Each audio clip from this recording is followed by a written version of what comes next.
എൻ്റെ പ്രിയപ്പെട്ടവരെ,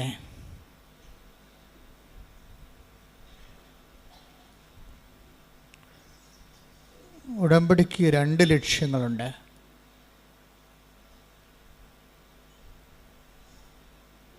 ഒരു മാനുഷികമായ ലക്ഷ്യവും ഒരു ദൈവികമായ ലക്ഷ്യവും.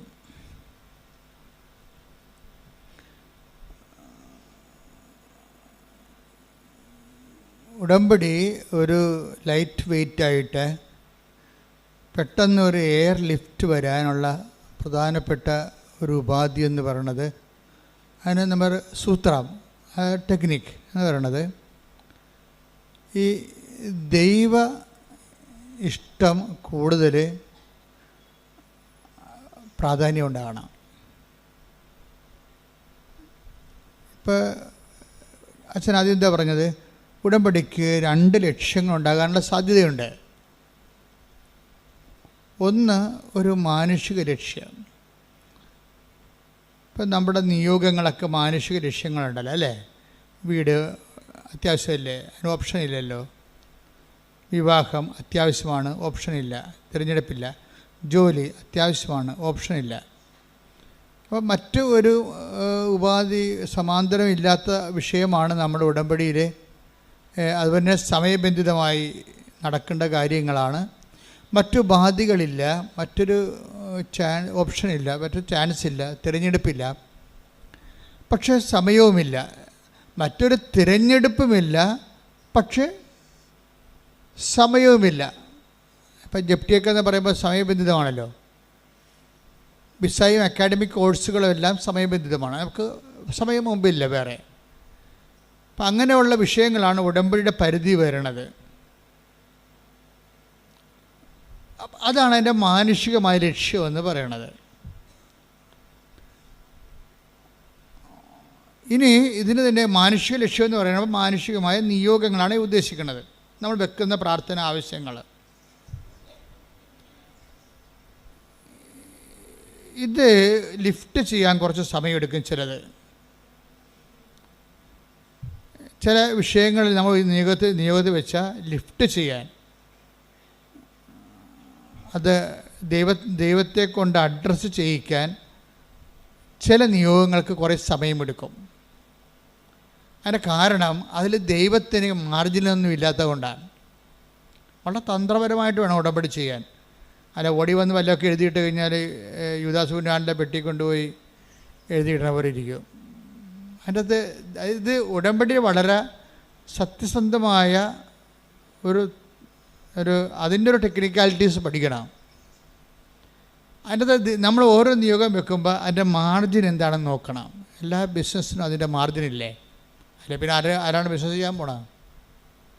അതുപോലെ തന്നെ ഇതിനും ദൈവമായിട്ടൊരു ബിസിനസ് അല്ലെങ്കിൽ ഇതൊരു ആധ്യാത്മിക വിനിമയമാണല്ലോ. ഈ വിനിമയത്തിൽ മാർജിൻ എന്താണ്?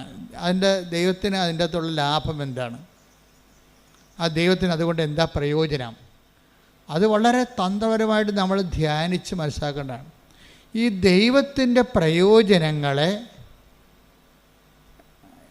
ഇനി മനുഷ്യന്മാരുടെ ആധ്യാത്മിക നിലവാരം അനുസരിച്ചുകൊണ്ട് ഡിസേൺമെൻറ്റ് ചെയ്യാൻ ചിലർക്ക് ഇത്തിരി സമയം മതി, ചിലർക്ക് ഒത്തിരി സമയം വേണം. അതായത് നമ്മളൊരു വിഷയം ഉടമ്പടി വെച്ചു. ആ ഉടമ്പടി വെക്കുന്ന വിഷയം നമുക്ക് പ്രധാനപ്പെട്ടതാണ്. നമുക്കതിന് വേറെ ഒരു ഓപ്ഷൻ അതിനകത്ത് ഇല്ലതാനും. പക്ഷെ അങ്ങനെ വരുമ്പോൾ ഇതിൽ എന്താണ് ദൈവത്തിന് ഇതിൻ്റെ അകത്തുള്ള പ്രയോജനം? അതൊരു പ്രധാനപ്പെട്ട വിഷയമാണ്. ഇതിൻ്റെ അകത്ത് എന്താണ്? അപ്പോൾ എല്ലാത്തിനും നിങ്ങൾ ഒരു ഗ്യാരണ്ടി ചെയ്യേണ്ടത് interest of God in the covenant, ആ ഇൻറ്റൻഷൻസ് നിങ്ങൾ ഗ്യാരണ്ടി ചെയ്യണം. ആദ്യം ഞാൻ എന്തുകൊണ്ട് ഇങ്ങനെ സംസാരിക്കണമെന്ന് ചോദിച്ചു കഴിഞ്ഞാൽ, ലക്ഷക്കണക്കിന് സാക്ഷ്യങ്ങളെ ഞാൻ അനലൈസ് ചെയ്യും. എത്ര വർഷമായി ഉടമ്പടി അമ്മ 2016 തന്നത്.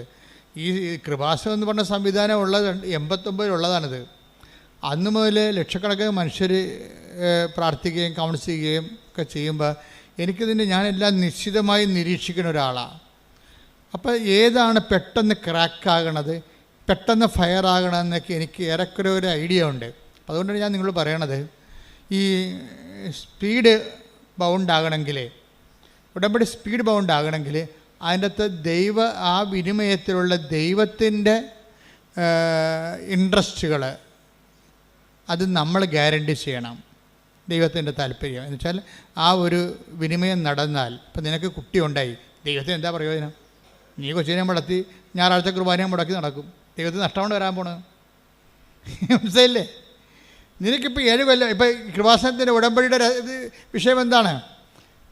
കൃപാസനത്തിൻ്റെ എത്രയെത്ര പ്രാർത്ഥനകൾക്ക് ശേഷമാണ് ദൈവം ഉടമ്പടി തന്നിരിക്കുന്നത്. ആദ്യം ഇവിടെ ഉണ്ടായിരുന്നത് കടലോര കൺവെൻഷനാണ്. കടലിൽ കൺവെൻഷൻ നടത്തിക്കൊണ്ടിളക്കിയിരുന്നു 90 വരെ. 90 തൊട്ട് 2000 വരെ കടലിലായിരുന്നു കൺവെൻഷൻ നടത്തിയത്.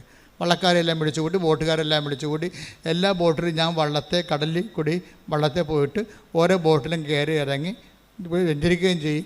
അവിടെയുള്ള കത്തോലിക്കരെ കുമ്പസാരിപ്പിക്കുകയും ചെയ്യും. അതാണ് അന്ന് ഈശോ പറഞ്ഞ കാര്യങ്ങൾ. 2000 ആയപ്പോൾ എൻ്റെ ശുശ്രൂഷ അവിടെ കഴിഞ്ഞു. അപ്പോൾ എന്നോട് പറഞ്ഞ് കടലിൽ നിന്ന് പോരാൻ പറഞ്ഞു. അപ്പോൾ എനിക്ക് ഈ ശുശ്രൂഷ ഇവിടെ സ്ഥലം കാണിച്ചു തന്നു. അപ്പോൾ ഇവിടെ കൊണ്ടുവന്നൊരു കാറ്റാടി കമ്പ് കുഴിച്ചിട്ട് 8 കാറ്റാടി കമ്പ് അവിടെ കുഴിച്ചിട്ട് ഒരു ടർപ്പുള്ളി വലിച്ചു കിട്ടി തുടങ്ങിയ പരിപാടിയാണിത്. അത് 2000 ഞങ്ങൾ ചെയ്തതെന്ന് വെച്ച് കഴിഞ്ഞാൽ, അന്ന് അമ്മ പറഞ്ഞത് ഒന്നും ചെയ്യേണ്ട, ശുശ്രൂഷ ഒന്നും വേണ്ട, മാക്സിമം ഇരുന്ന് മധ്യസ്ഥ പ്രാർത്ഥന നടത്താൻ പറഞ്ഞു, മാക്സിമം. അപ്പോൾ എന്താ ഞങ്ങൾ വെച്ച് കഴിഞ്ഞാൽ എല്ലാം ചെയ്യുമ്പോൾ അടിമോസ്റ്റാണ് ചെയ്യണത്. അല്ലാതെ അപ്പോഴുടനെ എനിക്കൊരാളെ ഒപ്പിച്ചു തന്നു. ഞാൻ ശാന്തംപാറയിൽ ധ്യാനിക്കാൻ ചെന്നപ്പോൾ അവിടെ ഒരു പ്രായമുള്ള ആൾ, അപ്പോൾ ശാന്തംപാറയിൽ ധ്യാനം ഞാൻ എപ്പോഴും ഇടയ്ക്കൊക്കെ പറയണതാണ്, ഇടുക്കിയിൽ 3-5 ദിവസം ധ്യാനമാണ്. അപ്പോൾ വെളുപ്പാങ്കാലത്തൊക്കെ ആൾക്കാർ മലയിറങ്ങി വരുന്നത് എനിക്ക് പുതിയ കാഴ്ചയായിരുന്നു അതൊക്കെ. അപ്പോൾ ഒരു ചേച്ചി അതിനടുത്ത് പറഞ്ഞ്, എൻ്റെ ഞങ്ങളിവിടുന്ന് കൊത്തിക്കൊണ്ട് പറക്കാനും പറ്റത്തില്ല, തിന്നാനും പറ്റാത്തൊരവസ്ഥയിലാണ് കിടക്കുന്നത്. എൻ്റെ ഭർത്താവ് മരിച്ചുപോയി, ഞാനും എൻ്റെ 3 പെൺകുഞ്ഞുങ്ങളും ഉണ്ട്. ഞാൻ മലമുകളിലാണ് വീട്, ഞങ്ങൾക്ക് അവിടെ വെള്ളം ഇപ്പം കിട്ടണില്ല. അതൊരു ഡിസംബർ ആകുമ്പോൾ വെള്ളം പറ്റും, പിന്നെ മാർച്ച്, ജനുവരി, ഫെബ്രുവരി, മാർച്ച്, ഏപ്രിൽ ആകുമ്പോൾ ഈ 4 മാസം മഴ പെയ്യണവരെ, ജൂണിൽ മഴ പെയ്യണവരെ 5 മാസത്തോളം ഇവർക്ക് ഇറങ്ങി വരണം. 200-250 മീറ്റർ മല ഇറങ്ങി വരണം. അത് അടുത്ത താഴെ അവരുടെ വീടിൻ്റെ 250 ആ മലയുടെ താഴെ ഒരു വീട്ടിൽ വെള്ളമുണ്ട്. അപ്പോൾ ഈ വെള്ളം കോരിക്കൊണ്ട് പിന്നെ മുകളിലോട്ട് കയറണം. പെൺപിള്ളേരാണെങ്കിലൊക്കെ ഒരു 10-16 വയസ്സിന് മുകളിലുള്ള ആൾക്കാരാണ് എല്ലാവരും. അപ്പോൾ വൈകുന്നേരം ആകുമ്പോൾ പെൺപിള്ളേരെ ഇങ്ങനെ ഇടാൻ പറ്റത്തില്ല വെള്ളം കോരാൻ വേണ്ടി. അതുകൊണ്ട് ചേച്ചി തന്നെ പോകണം. ചേച്ചി ഒരു നടുവൊടിഞ്ഞ് വെള്ളം കോരി ഒരു മനുഷ്യൻ്റെ ജീവിതത്തിൻ്റെ അവസ്ഥകളെ. അപ്പോൾ എന്നിട്ട് പറഞ്ഞ് എന്ത് ചെയ്ത് ആൾക്കാരിപ്പോൾ ഞങ്ങളുടെ കിണറ്റിൽ വെള്ളമില്ലെന്നുള്ളത് എല്ലാവർക്കും അറിയാം. അത് കാരണം ഇത് വിറ്റിയിട്ട് പോകാമെന്ന് പറഞ്ഞാൽ ആരും ഇത് വാങ്ങിക്കത്തില്ല. ഇവിടെ താമസിക്കാമെന്ന് വിചാരിച്ചാൽ ഈ പെൺപിള്ളേരെ കെട്ടാൻ ആരും വരത്തുമില്ല. അത് നിസ്സാര കാര്യമല്ല. നിങ്ങൾക്ക് കേട്ടിട്ടൊന്നും തോന്നണില്ലല്ലേ? എനിക്ക് അന്ന് ശരിക്കും ഫീൽ ചെയ്തായിരുന്നു. എൻ്റെ ഒരു വിജയം തന്നെ കർത്താവ്, എൻ്റെ ശുശ്രൂഷ, നമ്മുടെ ശുശ്രൂഷയുടെ ഒരു വിജയം തന്നെ ആൾക്കാരുടെ വിഷയം കേൾക്കുമ്പോൾ നമുക്കും സങ്കടം വരും. അതാണ് വിഷയം. എന്ത് പറഞ്ഞാലും എനിക്കെൻ്റെ ഗ്രാവിറ്റി പെട്ടെന്ന് പിടികിട്ടും. അവരെന്തുമാത്രം അതിൻ്റെ അകത്ത് വിഷമിക്കുന്നുണ്ടെന്ന് എനിക്ക് മനസ്സിലാകും. ഞാൻ അപ്പം തന്നെ ഈ എന്തെല്ലാം മാർഗം ദൈവത്തിരുസന്നിധിയിൽ ഈ വ്യക്തിയുടെ കണ്ണീർ തുടക്കാൻ ചെയ്യാൻ പറ്റും, അതൊക്കെ ചെയ്യാനും ദൈവത്തിരുസന്നിധി നിൽക്കും. മറ്റുള്ളവരുടെ എപ്പോഴും വിഷയം എന്താ വെച്ചാൽ, ഈ ഉടമ്പടിയൊക്കെ പെട്ടെന്ന് ഫയറാകാനെല്ലാം നല്ലത് വേറെ ഒരാളെ, ദൈവത്തിന് മാത്രം കക്ഷി ചേർക്കരുത്. അതിൻ്റെ അകത്ത് വേറെ ഒരാളെ കൂടി, വേറെ കുറേ ആൾക്കാരെ കൂടി അതിൻ്റെ അകത്ത് കക്ഷി ചേർക്കണം. അപ്പോഴാണ് ഈ ഉടമ്പടി ലിഫ്റ്റാകണത്. എന്ന് വെച്ച് കഴിഞ്ഞാൽ നമുക്ക് ഒറ്റയ്ക്ക് എൻ്റെ പിതാവേ എന്ന് പ്രാർത്ഥിക്കാൻ പറ്റത്തില്ലല്ലോ. സ്വർഗസ്ഥനായ പിതാവേ, സ്വർഗസ്ഥനായ, അതാണ് പ്രശ്നം. അപ്പം മറ്റുള്ളവരെ കൂടിനകത്ത് കക്ഷി ചേർക്കാതെ ഈ പ്രാർത്ഥന ലിഫ്റ്റാകത്തില്ല. എന്നെ അനുഗമിക്കാൻ ആഗ്രഹിക്കുന്നവൻ, take the bed of God, ശ്രുതിക്കട്ടെ ഹല്ലേലൂയ. ലൂക്കാ 9:23. ആരെങ്കിലും ആരെങ്കിലും എന്നെ അനുഗമിക്കാൻ ആഗ്രഹിക്കുന്നെങ്കിൽ അവൻ തന്നെ തന്നെ പരിത്യജിച്ച് അനുദിനം തന്റെ കുരിശുമെടുത്തുകൊണ്ട് എന്നെ അനുഗമിക്കട്ടെ. അപ്പൊ ഇതിനകത്ത് വിഷയം വെച്ചാൽ ക്രിസ്തുവിനെ ഒരു വിഷയത്തിൽ കക്ഷി ചേർക്കണമെന്ന് വിചാരിച്ചോ? ഇപ്പം നമ്മുടെ വണ്ടിയുടെ മുമ്പിൽ ആ വണ്ടി പുള്ളി ചെയ്യണമെന്നുണ്ടെങ്കിൽ നമ്മുടെ വിഷയത്തിൽ ക്രിസ്തുവിനെ കക്ഷി ചേർക്കണം. അപ്പം ക്രിസ്തുവിനെ കക്ഷി ചേർക്കണമെങ്കിൽ ആദ്യം ഒന്ന് യേശു ക്രിസ്തു ആണെന്ന് അറിയണം.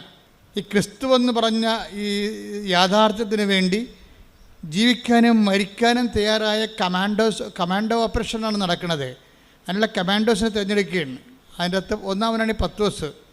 പത്രോസിനോട് ചോദിക്കും, who do you say that I am? ഞാൻ ആരാണെന്നാണ് നിങ്ങൾ പറയുന്നത്? നിങ്ങൾക്കറിയണമല്ലോ ഇയാൾ ആരാണെന്ന്. മറ്റുള്ളവരെന്ത് പറയണമെന്ന് പ്രശ്നമല്ല. മറ്റുള്ളവർ അങ്ങനെ പറയലും പറയും. ക്രിസ്തു റെവല്യൂഷണറിയാണ്, മതാചാര്യനാണ്, അങ്ങനെ എന്തും വേണമെങ്കിൽ പറയാം. സാമൂഹ്യ പ്രവർത്തകനാണ്, അധ്യാപകനാണ്, ഗുരുവാണ്, ആനകൂന എന്നൊക്കെ പറയാം. ഒരു കഥയുമില്ല. ബേസിക്കായിട്ട് വാട്ട് ഈസ് ക്രിസ്തു? Whom do you say that I am? മറ്റുള്ളവർ പുസ്തകം വായിച്ചവരും കേട്ട് പറഞ്ഞവരും അല്ല. എൻ്റെ കൂടെ നടന്നിട്ടുള്ളവർ നിങ്ങൾ എന്താ പറയണത്? അതാണ് ഫോളോ മീ എന്ന് പറയണത്. അത് എന്നെ അനുഗമിക്കാൻ ആഗ്രഹിക്കുന്നവരാണല്ല നിങ്ങൾ. അപ്പം നിങ്ങൾ എന്നെ അനുഗമിക്കുന്ന നിങ്ങൾ എന്താണ് പറയണത്? അപ്പോൾ പത്രോസ് പറയണത്, പത്രോസിനത് വെളിപാടായിട്ടാണ് കിട്ടണത്. എന്താ പറയണത്? പത്രോസ് ശരിക്കും പറഞ്ഞാൽ കുറച്ച് കാര്യങ്ങൾ അറിയാം, കുറച്ച് കാര്യങ്ങൾ അറിയത്തില്ല. ക്രിസ്തു സംഭവങ്ങളിൽ എപ്പോഴും വരണ വിഷയം, എപ്പോഴും നിങ്ങൾ ക്രിസ്തുവിനെ എന്നെ മുഴുവനായി നമുക്ക് കുറച്ച് കാര്യങ്ങൾ ക്രിസ്തുവിനെ അറിയാം, പക്ഷെ കുറച്ച് കാര്യങ്ങൾ അറിയത്തില്ല. അതുകൊണ്ട് തന്നെയാണ് ക്രിസ്തു എപ്പോഴും ഒരു പഠന വിഷയമായി, അന്വേഷണ വിഷയമായി മാറണത്. പത്രോസ് പറയും, പത്രോസ് എന്താ പറയണത്? നീ ക്രിസ്തുവാണ് എന്ന് എനിക്ക് ആന്തരികമായ ബോധ്യമുണ്ട്. എന്നുവെച്ചാൽ എൻ്റെയും ലോകത്തിൻ്റെയും പാപത്തിന് പരിഹാരമാകാൻ വേണ്ടി ദൈവത്താൽ നിശ്ചയിക്കപ്പെട്ട് മുദ്ര വെച്ച് അംഗീകാര മുദ്രയുള്ള ബലിവസ്തുവാണ് നീ. ദൈവത്തിൻ്റെ കുഞ്ഞാടാണ്. അതിൻ്റെ അകത്ത് എല്ലാം ഉണ്ട്. പക്ഷെ മനുഷ്യൻ ചെയ്ത പാപത്തിന് പരിഹാരം ചെയ്യാൻ മനുഷ്യന് പറ്റത്തില്ലല്ലോ. കാര്യം ദൈവത്തോടല്ലേ ചെയ്തത്. ക്രിസ്തുവിൻ്റെ മനുഷ്യാവതാരത്തിൻ്റെ രഹസ്യം എന്താണ്? ക്രിസ്തു എന്തുകൊണ്ട് മനുഷ്യരാകേണ്ട അവസ്ഥ വന്നു? കാര്യം മനുഷ്യനോട് ചെയ്ത പാപത്താണ് നമുക്ക് പരിഹരിക്കാം. ഇപ്പം കോടതിയൊക്കെ പരിഹരിച്ചില്ലേ? വണ്ടി ഇടിച്ച് മരിച്ചു കഴിഞ്ഞാൽ ശരി, അവന് എത്ര വയസ്സുണ്ട്, അവൻ്റെ പ്രൊഫഷൻ എന്താണ്, അവന് എത്ര മക്കളുണ്ട്, അവൻ്റെ പ്രായം എന്താണെന്നൊക്കെ നോക്കിയിട്ട് ജഡ്ജി പറയും, ശരി എന്നാൽ 5 ലക്ഷം രൂപ കൊടുക്ക്, അല്ലെങ്കിൽ 50 ലക്ഷം രൂപ കൊടുക്കാൻ പറയും. മനുഷ്യനോട് ചെയ്ത അപരാധത്തിന് കോടതി പരിഹാരമുണ്ട്. പക്ഷേ ഇത് പരിഹാരം അതല്ല. ദൈവം തന്ന കൽപ്പനകൾക്ക് എതിരെ ഒരാൾ പ്രവർത്തിച്ചാൽ അത് ദൈവത്തോട് തന്നെ ചെയ്യണതാണ്. മനുഷ്യൻ ദൈവത്തിൻ്റെ കൽപ്പനകൾ നിരാകരിച്ചു കഴിഞ്ഞാൽ പിന്നെ ദൈവത്തോട് ചെയ്ത് തെറ്റാവും. അപ്പോൾ മനുഷ്യനത് പരിഹരിക്കാൻ പറ്റത്തില്ല. മനുഷ്യന് പരിഹരിക്കാൻ പറ്റാ പിന്നെ ആരെങ്കിലും ഇത് പരിഹരിക്കണമല്ലോ. അതിനാണ് പരിഹാരമായിട്ടാണ് ക്രിസ്തു വരണത്. ആര്? ദൈവം തന്നെ മനുഷ്യപ്രകൃതി സ്വീകരിച്ചുകൊണ്ട് അവൻ ആകൃതിയിൽ മനുഷ്യനെപ്പോലെയായി ദൈവത്തോടുള്ള സമാനത മുറുകെ പിടിക്കേണ്ട കാര്യമില്ലാതെ അവൻ മനുഷ്യനായി മരണത്തോളവും കുരിശ് മരണത്തോളവും തന്നെ താഴ്ത്തി. ആണ് കുരിശ് മരണത്തോളം പരിഹാരമായി. അപ്പോൾ മനുഷ്യൻ ചെയ്ത പാപത്തിന് ദൈവം തന്നെ മനുഷ്യപ്രകൃതി പരിഹാരം ചെയ്ത റിട്ടാലിയേഷനായി അവിടെ വെച്ച്. ഇനി ക്രിസ്തു എനിക്ക് വേണ്ടി കൂടിയാണ് പരിഹാരം ചെയ്തതെന്ന് ഞാൻ വിശ്വസിക്കുമ്പോഴാണ്, അതാണ് വിശ്വാസം എന്ന് പറയണത്. അല്ല എന്തെങ്കിലും വിശ്വാസമല്ല. അമേരിക്ക അവിടെ ഉണ്ടെങ്കിലും നിങ്ങൾ വിശ്വസിച്ചാലും ഇല്ലെങ്കിൽ നിങ്ങൾ കണ്ടിട്ടില്ലെങ്കിൽ നിങ്ങൾ വിശ്വസിക്കുന്നുണ്ട് അമേരിക്ക അവിടെ ഉണ്ടെന്ന്. അതുപോലെയുള്ള ക്രിസ്തുവിനെ ഞാൻ കണ്ടിട്ടില്ല എന്നെങ്കിലും ഞാൻ വിശ്വസിക്കുന്നു. ആ ഒരു വിശ്വാസം അല്ല നമ്മുടെ വിശ്വാസം എന്ന് പറയുന്നത്. നമ്മുടെ വിശ്വാസം എന്ന് പറയുന്നത് എന്താണ്? ക്രിസ്തു എനിക്ക് പകരക്കാരനായി പരിഹാരം ചെയ്തു. അവൻ്റെ പരിഹാരത്തിൽ ഞാൻ വിശ്വസിക്കുന്നു. അവൻ്റെ ആ പരിഹാരത്തിൽ ഞാൻ വിശ്വസിച്ച് കഴിഞ്ഞാൽ എൻ്റെ പാപങ്ങൾ ആ വിശ്വാസം കൊണ്ട് തന്നെ പരിഹരിക്കപ്പെടുന്നു. കൈയടിക്കട്ടെ, ശ്രദ്ധിക്കട്ടെ. അഭിഷേകമായി മനസ്സിലാക്കുവാൻ എന്റെ ഹൃദയത്തെയും എന്റെ അധരങ്ങളെയും അങ്ങയുടെ വിശുദ്ധ രക്തത്താൽ കഴുകണമേ. ആത്മാവേ അങ്ങയുടെ ഉത്ഥാനത്തിന്റെ ഫലമായ ആത്മാവേ നിറയണമേ, വീണ്ടും നിറയണമേ. വിശ്വാസത്തിന്റെ മഹാരഹസ്യങ്ങളെ എനിക്ക് മനസ്സിലാക്കി തരണമേ. ക്രിസ്തുവിനെ സ്വീകരിക്കാൻ, ക്രിസ്തുവിന് വേണ്ടി ജീവിക്കാൻ, നാമത്തെ പ്രഖ്യാപിക്കാൻ അഭിഷേകം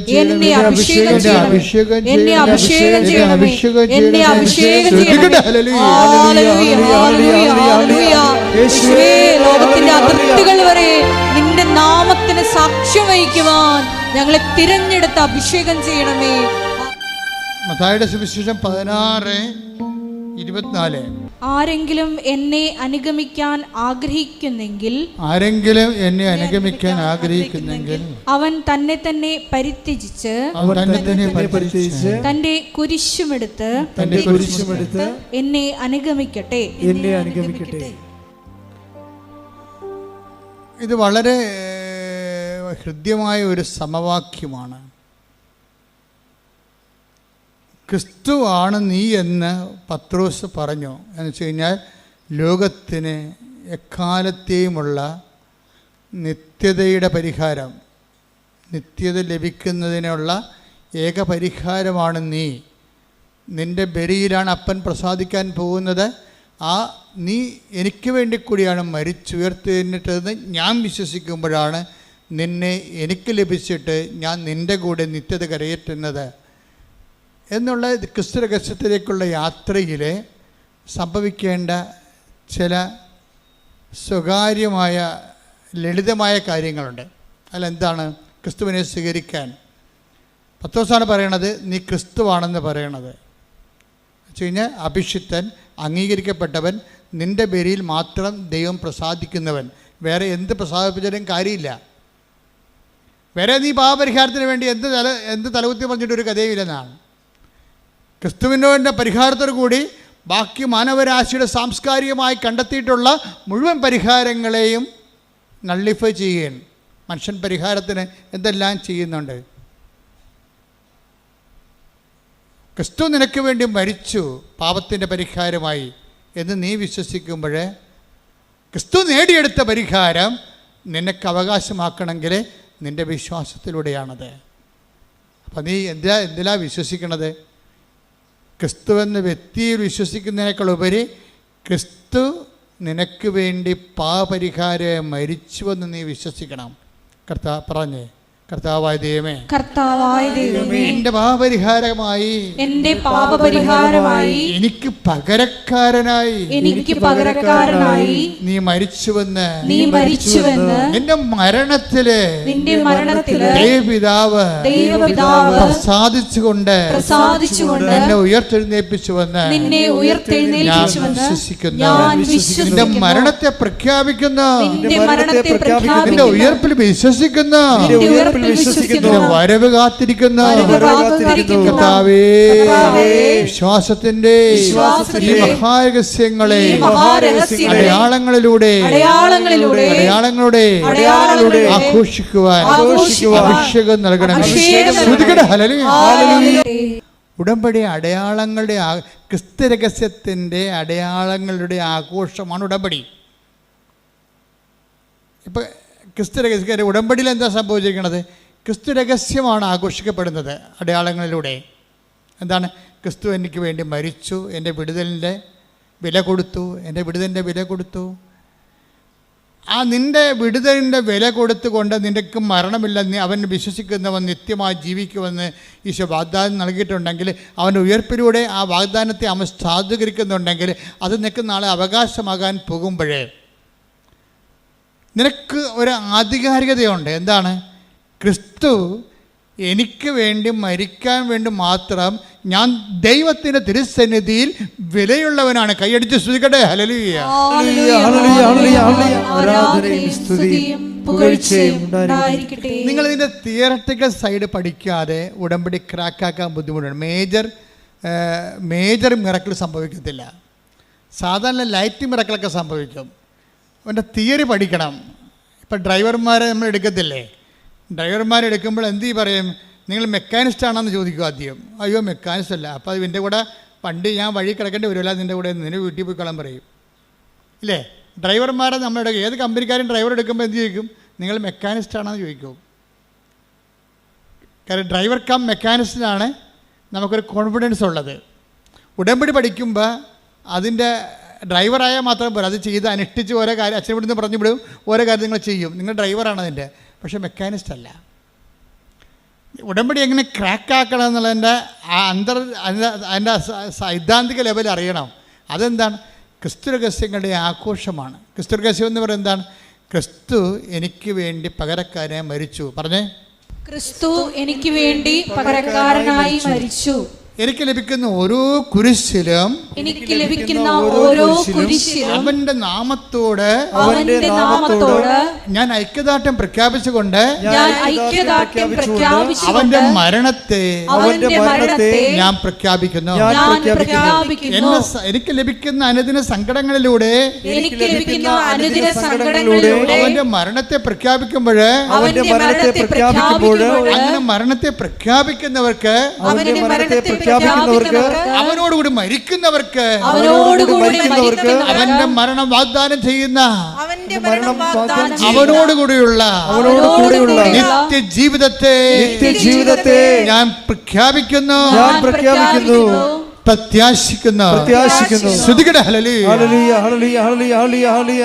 യേശുവേ നന്ദി. ഹല്ലേലൂയ, ഹല്ലേലൂയ, ഹല്ലേലൂയ. നീ എനിക്ക് വേണ്ടി മരിക്കും. നീ എനിക്ക് വേണ്ടി ഉയർത്തി നിൽക്കും. നീ എനിക്ക് വേണ്ടി പാപപരിഹാരമാകും. കാര്യം നീ ക്രിസ്തുവാണ്. ഈ ക്രിസ്തു രഹസ്യത്തെ പ്രഖ്യാപിക്കുമ്പോൾ അത് പകുതിയോളം വെളിപാടാണ് പത്രോസിന്. അപ്പോൾ ഈശോ പറഞ്ഞുകൊണ്ട് ശമയോൻ പറഞ്ഞു, മൈ ഫാദർ ഇൻ ഹെവൻ എന്ന് ഈശോ പറയുന്നുണ്ട്. എന്താ പറയുന്നത്? ഈ ഇത്രയും നീ ക്രിസ്തുവാണെന്ന് പറഞ്ഞ അത്രയും കാര്യങ്ങളില്ലേ, അത് നീ പഠിച്ചതല്ല, നിന്നെ പഠിപ്പിച്ചതാണ്. നീ അത് പഠിച്ചതല്ല, അത് നീ പഠിപ്പിച്ചതാണ്. ആരാണ്? എൻ്റെ സ്വർഗസ്ഥനായ പിതാവ്. ദൈവവേദനേ, നിന്നെ ക്രിസ്തുവിനെ പഠിക്കണമെന്നുണ്ടെങ്കിൽ നിനക്ക് ദൈവപിതാവിൻ്റെ സഹായം വേണ്ടി വരും. പ്രാർത്ഥിക്കുക, കർത്താവേ അങ്ങേ പിതാവിന്റെ സഹായത്താൽ പത്രോസിനെ പോലെ അങ്ങേ പഠിക്കാനുള്ള വെളിപാടിന്റെ ദൈവസ്നേഹത്താൽ എന്നെ അഭിഷേകം ചെയ്യണമേ. ശ്രദ്ധിക്കട്ടെ,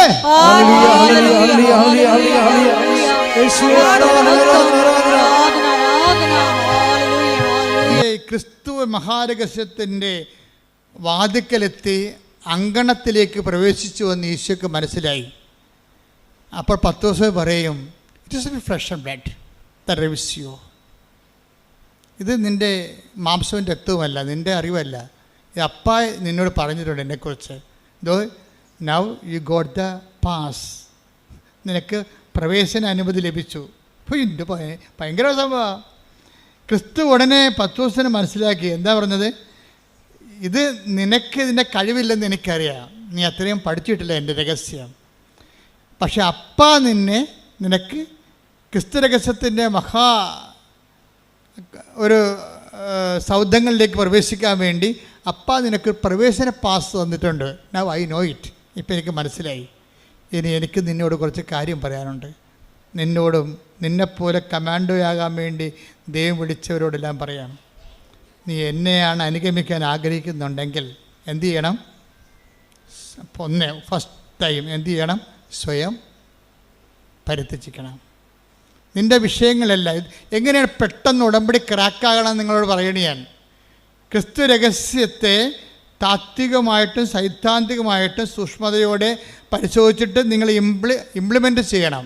എന്താണ്? ഇതിൻ്റെ അകത്ത് സ്വയം കണ്ടൻറ്റുകൾ ഉണ്ടാവും എപ്പോഴും. സ്വയം എന്ന് തന്നെ ഈ സ്വയം എന്ന് പറയുമ്പോൾ എല്ലാ ഇൻറ്റൻഷനിലുള്ള സ്വയം നീ നോക്കിയെടുക്കണം. അതിനകത്ത് ക്രിസ്തുവിനെ കക്ഷിയാക്കണമെങ്കിൽ എന്താ മാർഗം? ഇത് എയർലിഫ്റ്റ് ചെയ്യണ്ടേ നിൻ്റെ നിയോഗങ്ങൾ? അതിന് ക്രിസ്തു കക്ഷിയാകണ്ടേ? അതിനകത്ത് സ്വയം ഉണ്ടാന്ന് നോക്കിയെടുക്കണം. ഇപ്പോൾ ഉദാഹരണം, നിനക്ക് കുട്ടിയെ വേണം, നിനക്ക് കുട്ടിയില്ല. കാര്യം 23 വർഷമാണ് ഇട്ട് മക്കളില്ലാത്തവരെ ഈ ആൾക്കാരെ ഒറ്റ ഉടമ്പടി കൊണ്ട് 90 ദിവസത്തിനുള്ള ഒരു പ്രഗ്നൻ്റ് ആയിട്ടുണ്ട്. അങ്ങനെ പല കേസുകളുണ്ട്. ഇത് തന്നെയാണ് എല്ലാ കേസിൻ്റെ അവസ്ഥ. ലോകം കൈവിട്ട് ലോകത്ത് ജീവിച്ചിട്ട് വ്യത്യസ്തങ്ങളായ പ്രാർത്ഥനാ രീതികൾ നീ അവലംബിച്ചിട്ട് അവിടെ ആൻസർ കിട്ടാത്ത കാര്യം ഉടമ്പടി ആൻസറുണ്ട്. ആൻസറുണ്ടെന്ന് വെച്ചാൽ അതിൻ്റെ പ്രൂഫ് നിങ്ങൾക്ക് നോക്കിയാൽ മതി. ഓരോ ഉടമ്പടി സാക്ഷ്യത്തിൽ നോക്കിയാൽ മനസ്സിലാവും. അപ്പോൾ ഇതൊരു ലാസ്റ്റ് ഓപ്ഷൻ, ലാസ്റ്റ് അബോർഡാണ്. അവസാന കൂടാരത്തിലേക്ക് ദൈവം നിന്നെ കൊണ്ടുവന്നിരിക്കുകയാണ്. പക്ഷേ ഈ കൂടാരത്തേക്ക് വരുമ്പോൾ നീ ഇതിനെ ഈസിയായിട്ട് കണ്ടാൽ നീ ഒരു പൊട്ടൻ ക്രിസ്ത്യാനിയായിട്ട് മാറുക. എന്ന് വെച്ച് കഴിഞ്ഞാൽ ഇതിനെക്കുറിച്ച് കഥ അറിയാൻ പറ്റാതെ എന്നെ ആരാണ്ടൊക്കെ പറഞ്ഞ പോലെ എന്തൊക്കെ കാണിച്ചു വെച്ചു പോകും. ഇത് വർക്കൗട്ട് ചെയ്ത് കറക്റ്റ് ചെയ്യത്തില്ല. ഇതിൻ്റെ രഹസ്യം മനസ്സിലാക്കിയിട്ട് നീ എന്താ ചെയ്യേണ്ടത്? ഈ സ്വയം എന്നുള്ള ക്രിസ്തുവിനെ നീ സ്വീകരിക്കണം. നീ ഉടമ്പടിയിൽ എനിക്ക് IELTS പാസ്സാകണം, അല്ലെങ്കിൽ എൻ്റെ ക്യാൻസർ 4ാം സ്റ്റേജ് എൻ്റെ രോഗം സുഖപ്പെടണം. അങ്ങനെ ക്യാൻസർ 4ാം സ്റ്റേജൊക്കെ ഒത്തിരി സൗഖ്യങ്ങൾ ഉടമ്പടിയിലൊക്കെ നമ്മുടെ യൂട്യൂബിൽ കിടപ്പുണ്ട്, ഉടമ്പടിയിലൂടെ ലഭിച്ചത്. ഫസ്റ്റ് 75 കൊല്ലമായിട്ട് ഭാഗോടമ്പടി നടക്കാത്തതൊക്കെ ഒറ്റ ആഴ്ചക്കൂടെ ഭാഗോടമ്പടി നടക്കും. ഇതൊക്കെ സിമ്പിളാണ് കാര്യം. പക്ഷേ നീ ഇതിനാണ് പ്രാധാന്യം കൊടുക്കണമെങ്കിൽ അതിൻ്റെ അകത്തൊരു സ്വയമുണ്ട്. ഈ സ്വയം അതിൻ്റെ അകത്ത് എപ്പോഴാണ് നീ സ്വയം ഐഡൻറ്റിഫൈ ചെയ്യാൻ പറ്റുന്നില്ലെങ്കിൽ ഉടമ്പടി ലാഗ് ചെയ്യും. സ്വയം എന്ന് പറയുന്നത് എന്താണ്? ഇപ്പം നിനക്ക് കാനഡയിൽ പോകണം. ഞാൻ രാവിലെ പറഞ്ഞില്ലേ എന്തിനാണ് കാനഡയിൽ പോകണമെന്ന് ചോദിച്ചു കഴിഞ്ഞാൽ, അവിടെ ചെന്നിട്ട് ജോലി കിട്ടി, അവിടെ കല്യാണം കഴിച്ചിട്ട് അവിടെ തൻ്റെ കുഞ്ഞിന് അവിടെ ജന്മം കൊടുക്കണം. എന്തിനാണ് ജന്മം കൊടുക്കണം? എന്നാൽ മാത്രമേ അവിടെ നിന്നൊക്കെ പൗരത്വം കിട്ടത്തുള്ളൂ. അതാണ് അതിനകത്തുള്ള സ്വയം എന്ന് പറയുന്ന സാധനം. സ്വയം അതാണ്. സ്വയം അത് ദൈവഹിതത്തിന് വിടണം. മനസ്സിലായില്ലേ? അവിടെ കയറി പിടിച്ചു കഴിഞ്ഞാൽ പക്ഷേ എന്നിട്ട് നീ എന്ത് ചെയ്യണം? കുരിശെടുക്കണം. സ്വയം പരിചയിച്ചിട്ട് എന്ത് ചെയ്യണം? സ്വയം പരിചയിച്ചുകൊണ്ട് മാത്രമല്ല അവിടെ ദൈവഹിതത്തിന് അത് എന്ത് സംഭവിക്കട്ടെ, അത് കോംപ്രമൈസ്, അത് നീ ദൈവം എന്ത് തീരുമാനിക്കുന്നു അവിടെ ഒരു കോംപ്രമൈസ് ചെയ്യാൻ തയ്യാറാണെന്ന് ആദ്യമേ കൈപൊക്കി പറഞ്ഞേക്കണം. കർത്താവേ, ഇതാണ് എൻ്റെ സ്വയം, പക്ഷേ ഇതേ സമയത്ത് അറ്റ് എനി കോസ്റ്റ് പരിത്യജിക്കാൻ ഞാൻ തയ്യാറാണ് എന്ന് പറഞ്ഞ്, കർത്താവേ എൻ്റെ നിയോഗത്തിൽ എഴുതിയിരിക്കുന്നതാണ് എൻ്റെ സ്വയം. അത് നിന്നെ സ്വീകരിക്കാൻ വേണ്ടി ഏത് ഒത്തുതീർപ്പിനും ഞാൻ തയ്യാറാണ്. അപ്പൊ ഈ സ്വയം ക്രിസ്തുവിനെ സ്വീകരിക്കാൻ വേണ്ടി കുപ്പയായിട്ട് കരുതാൻ നമുക്ക് കഴിഞ്ഞാൽ ഇത് പെട്ടെന്ന് ലിഫ്റ്റാവും. എന്ന് വെച്ച് കഴിഞ്ഞാൽ പിന്നെ എന്ത് ചെയ്യണം? അതിൻ്റെ അകത്തൊരു ക്രോസ് കണ്ടൻറ്റ് നിങ്ങൾ ആഡ് ചെയ്യണം. ക്രോസ് കണ്ടൻറ്റ് എന്ന് പറയുന്നത് എന്താണ്? എന്നെ അനുഗമിക്കാൻ ആഗ്രഹിക്കുന്നവൻ സ്വയം പരിത്യജിക്കുക. പിന്നെ എന്താണ്? കുരിശമെടുത്തുകൊണ്ട് കൂടെ വരിക. അപ്പം അപ്പോഴാണ് ഈ ക്രിസ്തു എന്ന് പത്രോസ് പറഞ്ഞ സംഭവം ഇവനെ അവകാശം ഓഹരിമാക്കാനുള്ള സൊല്യൂഷൻസിൻ്റെ ഇക്വേഷൻസ് പറയുകയാണ് ഈശോ. എന്താണ്? അതിനൊന്ന് ക്രിസ്തുവിനെ സ്വീകരിക്കാൻ എന്ത് ചെയ്യണം? സ്വയം എന്നുള്ള സംഭവം എല്ലാത്തിൻ്റെ അകത്ത് സ്വയം ഉണ്ടാകും. ഇപ്പം നിനക്കൊരു കുഞ്ഞിനെ വേണം, ദാറ്റ്സ് ഓക്കെ, ന്യായമായ ആവശ്യമാണ്. കുഞ്ഞിനെ കിട്ടുമ്പോൾ അതിൻ്റെ അകത്തൊരു സ്വയമുണ്ട്. എന്താ കാര്യം? ഇനി കുഞ്ഞിനെ സംബന്ധിച്ചിടത്തോളം കുഞ്ഞിനെ കിട്ടിയാൽ ചിലപ്പോൾ ചില പെണ്ണുങ്ങൾക്ക് ക്രിസ്തുവിനെ, ഇതുവരെയുള്ള ക്രിസ്തുവിനെ നഷ്ടപ്പെടാൻ സാധ്യതയുണ്ട്. അങ്ങനെ സംഭവിക്കും. അതെന്താണ്? ഞാൻ എപ്പോഴും പറയുന്ന എൻ്റെ ഒരു അനുഭവമുണ്ട്. ഞാൻ ഇടവക ഒന്നും പറയണില്ല. ഞാൻ ഇടവക ഇരിക്കുമ്പോൾ എപ്പോഴും ഒരു ചെടുത്തി വരുമായിരുന്നു 2 പെൺകുഞ്ഞുങ്ങളുമായിട്ട്. പെൺകുഞ്ഞുങ്ങളൊന്നും അല്ല, അതൊക്കെ വലിയ പിള്ളേരാണ്, 10-20 വയസ്സുള്ളതാണ്. ഇതുങ്ങളായിട്ട് എപ്പോഴും വരും ചെടുത്തി. അപ്പോൾ ചേടത്തിയിടക്ക് ഒരു ആന്തരികമായ ദുഃഖമുണ്ട്. അപ്പോൾ അത് എൻ്റെ മനസ്സിൽ പലപ്പോഴും ഫീൽ ചെയ്തിട്ടുണ്ട്. ഇവരുടെ സംസാരം സ്കാൻ ചെയ്യുമ്പോൾ എപ്പോഴും ഇവരുടെ ആന്തരികമായ ദുഃഖം എനിക്ക് മനസ്സിലായിട്ടുണ്ട്. കാര്യം വെച്ചാൽ ഈ പെൺപിള്ളേരൊക്കെ 2 കല്യാണം കഴിപ്പിച്ച് വിടും. പിന്നെ തനിക്ക് ഒരു കൊച്ചില്ലല്ലോ എന്നുള്ള ഒരു ദുഃഖം ഇവർക്കുണ്ട്. അത് ഭയങ്കര ദുഃഖമാണത് ശരിക്കും പറഞ്ഞാൽ. ചിലർക്ക് ദുഃഖമില്ല. കാര്യം കുടുംബങ്ങളൊക്കെ ഇപ്പോൾ നടത്തിക്കൊണ്ട് പോകുന്നത് പെൺപിള്ളേരല്ലേ പലതും. അപ്പം ചിലർക്ക് അത് ഭയങ്കര പെൺപിള്ളേരില്ലാത്തതായിരിക്കും ദുഃഖം, ചിലർക്ക് ആൺപിള്ളേർ ഇല്ലാത്തതായിരിക്കും ദുഃഖം. അത് അവരെ ആശ്രയിക്കുന്ന വിഷയമാണ്. രണ്ടും ശരിയാണോ തെറ്റാണോ എന്ന് ചോദിച്ചു കഴിഞ്ഞാൽ അത് ഡിഫേഴ്സ്, ഓരോരുത്തരെ ആശ്രയിച്ചിരിക്കുക. അപ്പോൾ ഈ ചേച്ചിയെ സംബന്ധിച്ചിടത്തോളം 2 നല്ല ഇടിവെട്ട് പെൺപിള്ളേരുണ്ട്. അവർ ആൺപിള്ളേരെക്കാൾ അടിപൊളി പിള്ളേരാണ്. എന്ത് കാര്യം ചെയ്യാനും, ഏത് വണ്ടിക്ക് പോകാനും, എന്ത് കാര്യം സഹായിക്കാനും. പക്ഷേ ഷീ ഈസ് നോട്ട് സാറ്റിസ്ഫൈഡ്. എന്താണ് വെച്ചാൽ അവർക്ക് സങ്കടമുള്ളതെന്ന് വെച്ച് കഴിഞ്ഞാൽ അവർക്കൊരു ആൺകുഞ്ഞുണ്ടായിരുന്നതാണ് പണ്ട്. ഇത് കുറേ നാളായിട്ട് കുഞ്ഞുങ്ങളില്ലായിരുന്നിട്ട് ഈ പെൺകുഞ്ഞുങ്ങൾ ജനിക്കണമുമ്പ് അവർക്ക് ആൺകുഞ്ഞ് ജനിച്ചതാണ്. നല്ല മുഴുമുടക്കനായ നല്ല വെണ്ണപ്പരുവത്തിൻ്റെ കൊച്ചാണ് ജനിച്ചത്. പക്ഷേ എന്നാ പറ്റിയിരിക്കണമെന്ന് വെച്ച് കഴിഞ്ഞാൽ അതോടുകൂടി ഇവരുടെ കാര്യത്തിലൊരു തീരുമാനം ഉണ്ടാവും. ഇവർ ദൈവത്തിൻ്റെ കാലെ പിടിച്ച് ഈ കൊച്ചിനെ സംഘടിപ്പിച്ചെടുത്ത് പിന്നൊരു കാര്യമുണ്ട്. പിന്നെന്താണ്, ആ കൊച്ചിനെ വീട്ടിൽ ആരെക്കൊണ്ടും കൈ തൊടിയിക്കത്തില്ല. അപ്പോൾ അവിടെ ലക്ഷണം മാറി. അതാണ് സ്വയം എന്ന് പറയണത്. ഈ കരഞ്ഞ കൂവിയൊക്കെ ഇവിടെ കൂടെ നടക്കുമ്പോൾ ഞാൻ മൈൻഡ് ചെയ്യാത്തത് എന്താണ്, ഈ പിശാചിനെ എനിക്കറിയാം. അതുകൊണ്ടാണ് ചില ആൾക്കാർക്ക് എന്തൊക്കെ പറഞ്ഞാലും ഞാൻ എന്തൊരു നിലവിളിച്ചാലും നിങ്ങളവർക്ക് ജോസഫ് ചെന്ന മൈൻഡ് ചെയ്യാത്തത്. ഞാൻ എനിക്കറിയാം സാധനത്തിന്. കാര്യം ഇതോടുകൂടി ഇവളുടെ കാര്യം തീരുമാനമാകാൻ പോകും. ഇവിടെ ദൈവത്തിൽ നിന്ന് പോകാൻ പോകുകയാണ്. നമ്മളെപ്പോഴും പറയണം ദൈവത്തിൻ്റെ content, the content of the cross, അതെപ്പോഴും ഗ്യാരണ്ടി ചെയ്യണം നിങ്ങളുടെ നിയോഗത്തിൽ. 21 ലക്ഷം മനുഷ്യരുടെ കൗൺസിലിങ് കഴിഞ്ഞ 38 കൊല്ലമായിട്ട് ചെയ്തിട്ടാണ് ഈ കാര്യം പറയണത്. നിങ്ങളുടെ കണ്ടൻറ്റ് വൈസ് ഇപ്പോൾ ഇവർക്ക് ഈ ചേച്ചിക്ക് എന്താ സംഭവിച്ചിരിക്കണത്, ഈ ചേച്ചിക്ക് സംഭവിച്ചിരിക്കണത് ഇതാണ്. ഇവർ ഒരായുണ്ട് വീട്ടിൽ കുഞ്ഞിന്. ഈ 2 പെൺകുഞ്ഞുങ്ങൾ ജനിക്കണമെമ്പോൾ ജനിച്ച കൊച്ചാണേ, ആൺകുച്ച്. ഈ വീട്ടിൽ ഒരു ആയുണ്ട്. ആയ കുഞ്ഞു ഉറങ്ങി വരുമ്പോൾ ഇവർ ആദ്യത്തെ കുർബാന, ഈ ചേച്ചി ആദ്യത്തെ കുർബാനക്ക് വരും. ആദ്യത്തെ കുർബാനക്ക് വന്നിട്ട് ഇതാ ദൈവത്തിൻ്റെ കുഞ്ഞാടെന്ന് പറഞ്ഞ് അച്ഛൻ കുർബാന ഉയർത്തുമ്പോൾ തന്നെ ഇവർ മാഞ്ഞു പോകും. പള്ളിയിൽ നിന്ന് മായാവി പോണ പോലെ ചെടുത്ത് മാഞ്ഞു പോകും. എന്താ കാര്യം എന്നറിയാമോ, അവർക്ക് കൊച്ചുണരണ സമയം അറിയാം.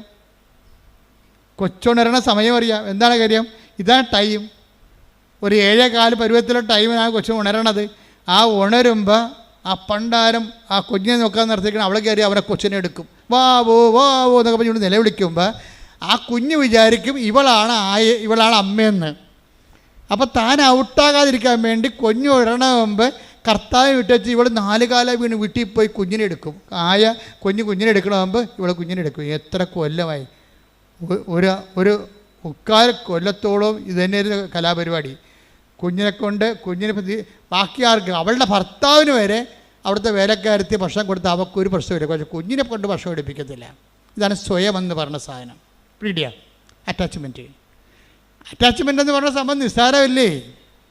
അത് ആരോടെ, വീട്ടുകാരുടെ ആയാലും ശരി, അമ്മയുടെ ആയാലും ശരി, അപ്പനോടായാലും ശരി, അതായത് ക്രിസ്തുവിനെ നിർത്തിക്കൊണ്ട് വേറൊരു അറ്റാച്ച്മെൻറ്റിന് നമ്മൾ തയ്യാറായാൽ പിന്നെ ക്രിസ്തുവിനെ നിങ്ങൾ അവിടെ നോക്കേണ്ട കാര്യമില്ല. അതെപ്പോഴും നമ്മൾ ശ്രദ്ധിച്ചേക്കണം.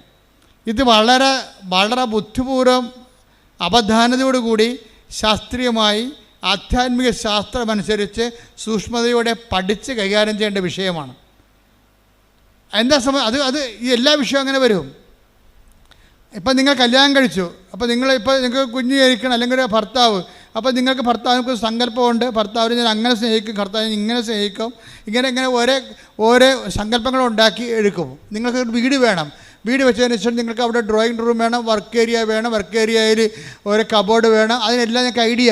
വീട് വെക്കാൻ നേരത്ത് ദൈവത്തെക്കുറിച്ച് നിങ്ങൾ ചിന്തിക്കുന്നതിനേക്കാൾ കൂടുതലാണ് നിങ്ങളുടെ കിച്ചൻ്റെ വർക്ക് ഏരിയയെക്കുറിച്ച് നിങ്ങൾ ചിന്തിക്കണത്. അത് ദൈവത്തെ അറിയാമല്ലോ, അതല്ലേ പ്രശ്നം. ഒരു വീടില്ലെന്ന് പറയുമ്പോൾ ആ വീട് വെച്ചിട്ട് സ്വന്തമായൊരു വീട് വെക്കുമ്പോൾ നിങ്ങൾ കല്യാണം ചെന്ന വീട്ടിൽ നിങ്ങളുടെ അലമാരിയിൽ സ്വർണമോ അതുപോലെ തന്നെ സാരിയോ വെച്ചപ്പോൾ നിങ്ങളുടെ നാത്തൂനോ നിങ്ങളുടെ അമ്മായിയമ്മ വെപ്പിച്ചിട്ടില്ലെങ്കിൽ അതിനൊക്കെ പരിഹാരം ചെയ്യാനൊരു പ്രതികാരം ഉള്ളിൽ കിടപ്പുണ്ട്. അതാണ് സ്വയം.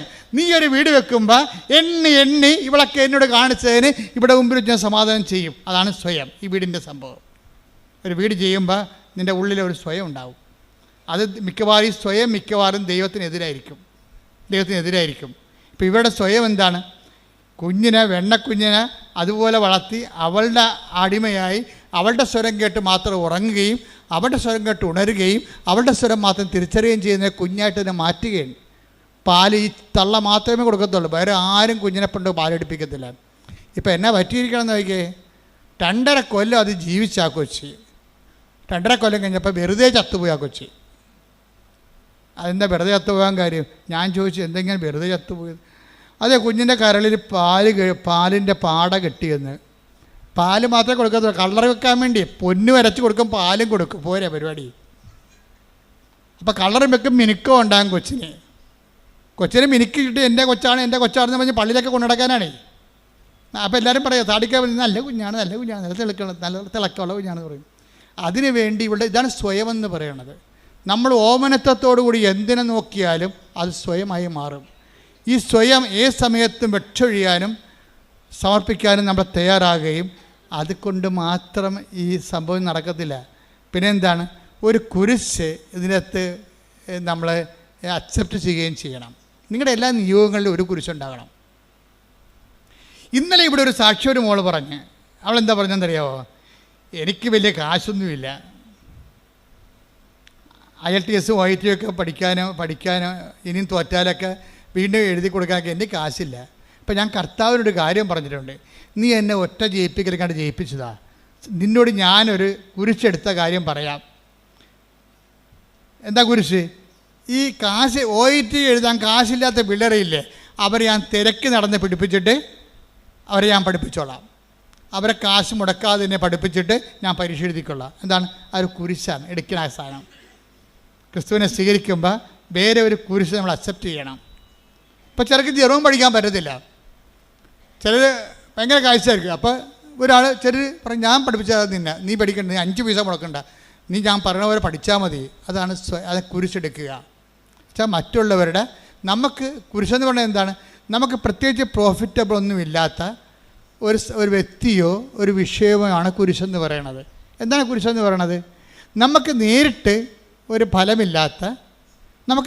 ഫലമില്ലാത്ത ഒരു കുരിശ്, ഒരു വ്യക്തിയോ ഒരു വിഷയമോ ആണ് കുരിശെന്ന് പറയണത്.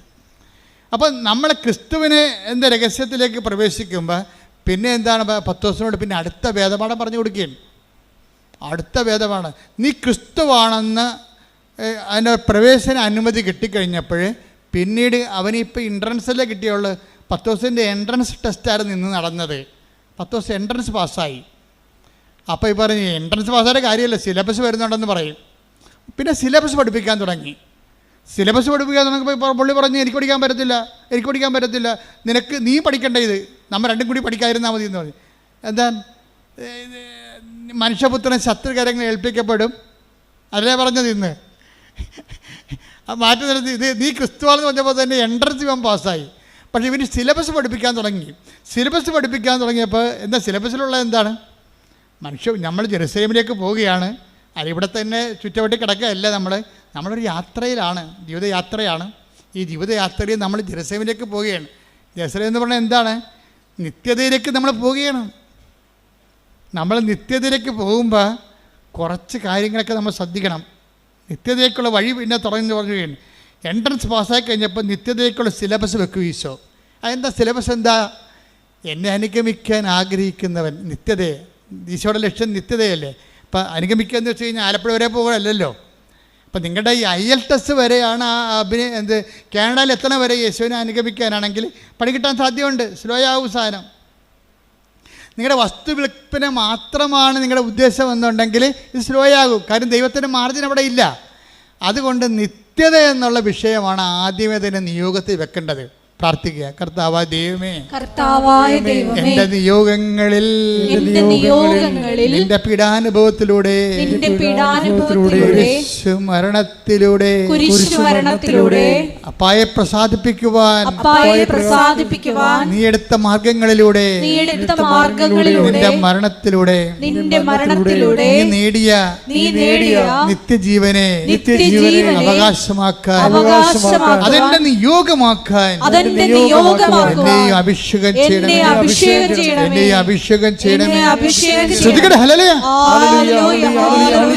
നമ്മൾ ജെറുസലേമിലേക്ക് പോവുകയാണ്. ആദ്യം തന്നെ ലക്ഷ്യം ഫിക്സ് ചെയ്യാൻ പറയും. നിന്റെ IELTS, നിന്റെ കാനഡ, നിന്റെ അമേരിക്ക, നിന്റെ ന്യൂസിലൻഡ് അല്ല, അത് ആലപ്പുഴ വരെ പോണ പോലെ ഇരിക്കും. അതല്ല, നിന്റെ നിത്യത ആദ്യം നിന്റെ നിയോഗമാക്കാൻ പറയും. പ്രാർത്ഥിക്കുക, കർത്താവേ, അങ്ങയുമായിട്ടുള്ള എന്റെ ഉടമ്പടിയില് എന്റെ നിത്യത നിയോഗമാക്കാൻ എനിക്ക് അന്തർജ്ഞാനം നൽകണമേ.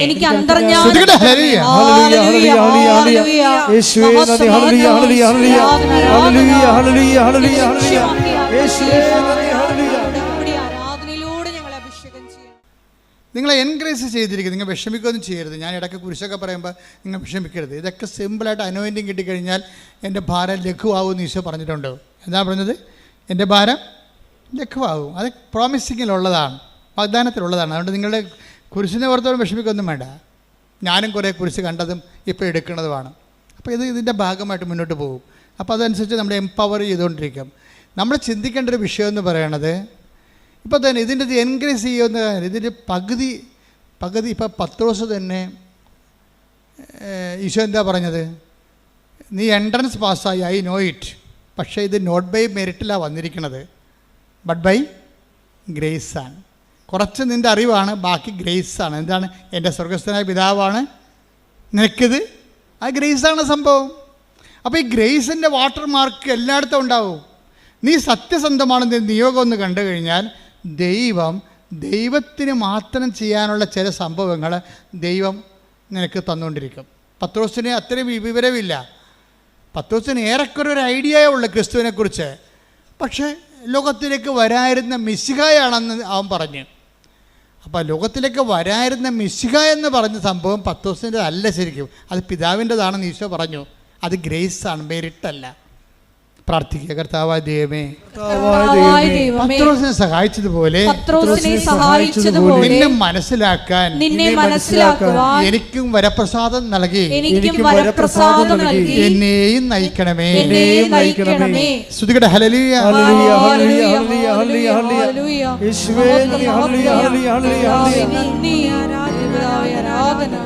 ഇനി നമ്മുടെ യാത്ര ഇത്തിരി ദൂരമുണ്ട്. അതാണ് we are going to Jerusalem. എന്ത് ജെറുസലേമാണ്? സ്വർഗീയ ജെറുസലേമാണ്. ആ സ്വർഗീയ ജെറുസലേമേക്കുള്ള നിത്യതയിലേക്കുള്ള യാത്രയാണ്. അതിന് നീ എക്വിപ്ഡാണെന്ന് ചോദിക്കും. എന്താണ്? എന്നെ അനുഗമിക്കേണ്ടി വരും. എന്നെ അനുഗമിക്കേണ്ടി വരുമ്പോൾ നമുക്കറിയാമല്ലോ, ഇപ്പോൾ എവറസ്റ്റിലൊക്കെ പോകുന്ന ആൾക്കാരെ, കയറുന്ന ആൾക്കാരെ, ഇപ്പോൾ എവറസ്റ്റ് കയറിയ ആൾക്കാരുടെ അനുഭവങ്ങളൊക്കെ യൂട്യൂബിലുണ്ട്.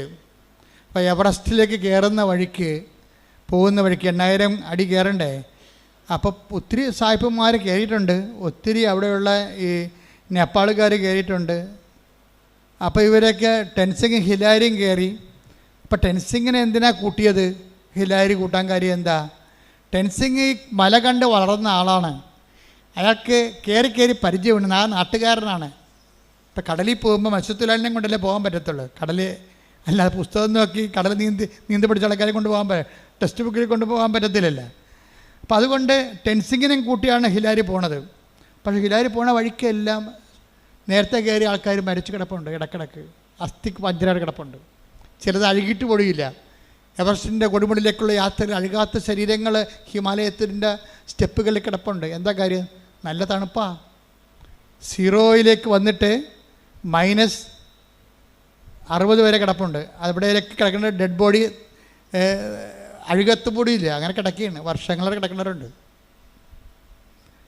ഈ യാത്രയിൽ മുന്നോട്ട് പോകുമ്പോൾ ഇടക്ക് വെച്ച് ചില സമയത്ത് ഹോൾട്ടാകാൻ സാധ്യതയുണ്ട്, പരിചയമില്ലെങ്കിൽ. അപ്പോൾ സായിപ്പന്മാരാണെങ്കിൽ പോലും ഓക്സിജനൊക്കെ കൊണ്ടല്ലേ, ഒരു ടൈം കഴിഞ്ഞാൽ പിന്നെ ഓക്സിജൻ വേണം. ഒരു 10,000-3000 അടി കഴിഞ്ഞാൽ പിന്നെ ഓക്സിജൻ ഇല്ല അവിടെ, പിന്നെ ഓക്സിജൻ വേണം. അപ്പോൾ വലിയൊരു യാത്രയ്ക്ക്, നിത്യതയ്ക്കുള്ള യാത്രയ്ക്ക് ഇടയ്ക്ക് ഓക്സിജൻ എടുക്കാൻ പറയും. അതിനാണ് ഈ കുരിശെന്ന് പറയുന്നത്. ഓക്സിജനാണ് ശരിക്കും പറഞ്ഞത്. കർത്താവ് വളരെ കാര്യം, കർത്താവിനെ നിത്യതയിൽ എത്തിച്ച് ദൈവത്തിന് പ്രസാദം വാങ്ങിച്ചതിൻ്റെ പിന്നിൽ ഈ പ്രാണവായു എന്ന് പറഞ്ഞ കുരിശുണ്ട്. കുരിശിൻ്റെ ഒരു ക്രിസ്തീയതയുടെ പ്രാണനും പ്രാണവായുമാണ് കുരിശ്. പ്രാർത്ഥിക്കുക. കർത്താവായ ദൈവമേ, കുരിശിനെ നിഷേധത്തിൽ കാണാതെ നിത്യത പ്രാപിക്കാനുള്ള പ്രാണവായുവായി മനസ്സിലാക്കുവാൻ എനിക്ക് അഭിഷേകം നൽകണമേ. ദൈവത്തെങ്കിലേക്കുള്ള യാത്രയിലെ കുരിശിനെ പ്രാണവായുവായും അതുകൊണ്ട് തന്നെ ഒരു പ്രണയ മനോഭാവത്തോടു കൂടി എടുക്കണം. അതുകൊണ്ട് ഈശോ പറയണത്, എന്നെ അനുഗമിക്കാൻ ആഗ്രഹിക്കുന്നവൻ സ്വയം പരിത്യജിക്കണം. പിന്നെ എന്ത് ചെയ്യണം? സ്വയത്തെ നിൻ്റെ സ്വന്തമായി വെച്ചനുഭവിച്ച് സന്തോഷിച്ച് ഈ ഭൂമിയിൽ മരിച്ച് മണ്ണടിഞ്ഞു പോകേണ്ട ആ കണ്ടൻറ്റുകളെ തൽക്കാലം മാറ്റിവെക്കണം. പിന്നെ എന്ത് ചെയ്യണം?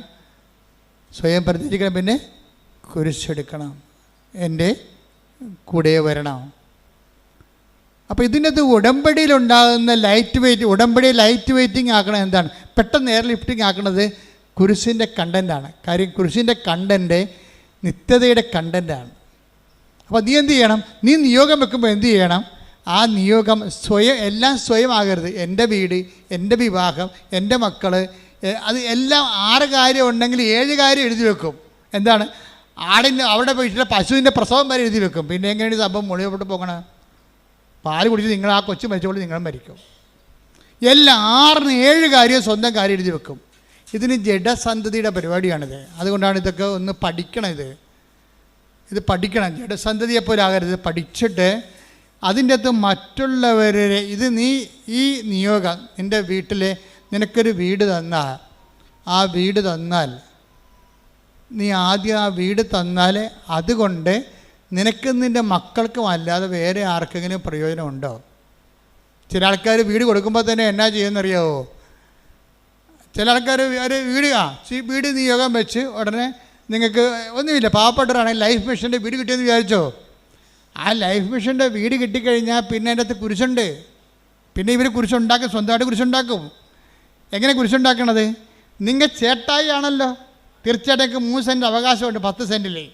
10 സെൻറ്റ് ഉള്ളതെന്ന് വിചാരിച്ചോ? നിങ്ങൾ എന്നാ ചെയ്യും? അപ്പനോട് സൂത്തത് ഒപ്പിടിച്ചിട്ട് ആ 10 സെൻറ്റ് നടുക്ക് കൊണ്ടുവന്ന് നിങ്ങൾ ലൈഫ് മിഷൻ്റെ വീട് വെക്കും. അനിയൻ ഗൾഫിലാണ്, അവൻ പാവപ്പെട്ട ഇവിടെ ഇല്ലല്ലോ. അപ്പം സ്മോൾ അടിക്കുന്ന വേണമെങ്കിൽ അപ്പൻ 2 ലോൺ കിട്ടിയ സന്തോഷത്തിൽ അപ്പൻ 2 വീശിച്ചിട്ട് അപ്പനെ കൊണ്ട് ഒപ്പിടിച്ച് സാധനം സംഭവിക്കും. എന്താണ് സംഭവം? അതോടുകൂടി പിന്നെ അനിയൻ നാട് കടത്തും. സ്വന്തം ചേട്ടൻ തന്നെ അനിയനെ പെറ്റ മണ്ണിൽ നിന്ന് മാതാപിതാക്കളിൽ നിന്നും അവരെ നാട് കടത്തും. ഇത് ദൈവത്തിനറിയാം, നിൻ്റെ മനോഭാവം ദൈവത്തിന് അറിയാം. നീ പുതിയ കുരിശുണ്ടാക്കും. അതാണ് സംഭവം. സ്വയം എന്ന് പറഞ്ഞ സംഭവം അതാണ്. ആ ലൈഫ് മിഷൻ വീട്ടിലെ സ്വയം എന്തെന്ന് പറഞ്ഞാൽ എന്താണ്? സ്വയം എന്താണ്? അത് നിൻ്റെ ചേട്ടന്, നിൻ്റെ അനുജന്, അവിടെ കൂടപ്പറപ്പിനെ അവിടെ കടത്തിപ്പറപ്പിക്കാത്ത രീതിയിൽ, വേറെ ഒരു വീട് അവിടെ വെക്കാൻ പറ്റാത്ത രീതിയിൽ നീ അവിടെ താമസിപ്പിക്കും. എന്നിട്ട് എന്ത് ചെയ്യും? പെങ്ങന്മാരെ നീ അധികം കൈകാര്യം ചെയ്യും. കെട്ടിച്ചു പോയ പെങ്ങന്മാർ വീട്ടിൽ വരുമല്ല അമ്മയെ കാണാൻ. അയ്യോ, നീ മോന്തം കയറ്റി അവിടെ വരും. നീ നല്ല കാര്യം, നിൻ്റെ വീടല്ലേ, നിൻ്റെ വീട് നീ അപ്പനെടുക്കുന്ന എഴുതി വാങ്ങിച്ച വീടല്ലേ. പിന്നെ അന്നും അപ്പൻ ഒപ്പിട്ട് തന്നാൽ പിന്നെ നിൻ്റെ പരിപാടി എന്താണ്? നിൻ്റെ പ്രാർത്ഥന എന്താണ്? അപ്പൻ എത്രയും വേഗം ചാകണമെന്നാണ് പ്രാർത്ഥന. എന്താ കാര്യം? അപ്പൻ ഒപ്പിട്ട് തന്നില്ലേ, അനിയൻ വരുമ്പോൾ അപ്പൻ്റെ കടുത്തേക്ക് കയറുമല്ല, അപ്പൻ ചാകണം. എങ്ങനെയുണ്ട് പരിപാടി? അപ്പം നീ ആ വീടും ആ സ്ഥലവും അടിച്ചു മാറ്റുകയും പെങ്ങന്മാരെ അനുജനം പുറത്താക്കുകയും ചെയ്യും. നിൻ്റെ നിയോഗത്തിൽ ഓടരുത് അമ്മാവ, ആളറിയാവുന്ന ആദ്യമേ തന്നെ ഇത് സ്കാൻ ചെയ്യുമ്പോൾ തന്നെ പറയും ഇതിന് വിസ കിട്ടത്തില്ലെന്ന് പറയും. എന്താ കാര്യം? നിൻ്റെ മനസ്സിരിപ്പ് എന്താണെന്ന് ദൈവത്തിന് അറിയാം. അപ്പം നിയോഗങ്ങളുള്ള സ്വയം, അതാണ് ഈശോ പറയണത്. എന്നെ അനുഗമിക്കാൻ ആഗ്രഹിക്കുന്നെങ്കിൽ സ്വയം പരിത്യജിക്കണം. പ്രാർത്ഥിക്കുക. കർത്താവായ ദൈവമേ, മറ്റുള്ളവർക്ക് കുരിശ് കൊടുത്തുകൊണ്ട് എൻ്റെ സ്വയത്തെ പരിത്യജിക്കാനുള്ള പ്രത്യേക പ്രവണതകളെ എന്നിൽ നിന്ന് നിന്റെ വിശുദ്ധ രക്തത്താൽ നീ കഴുകി മാറ്റണമേ.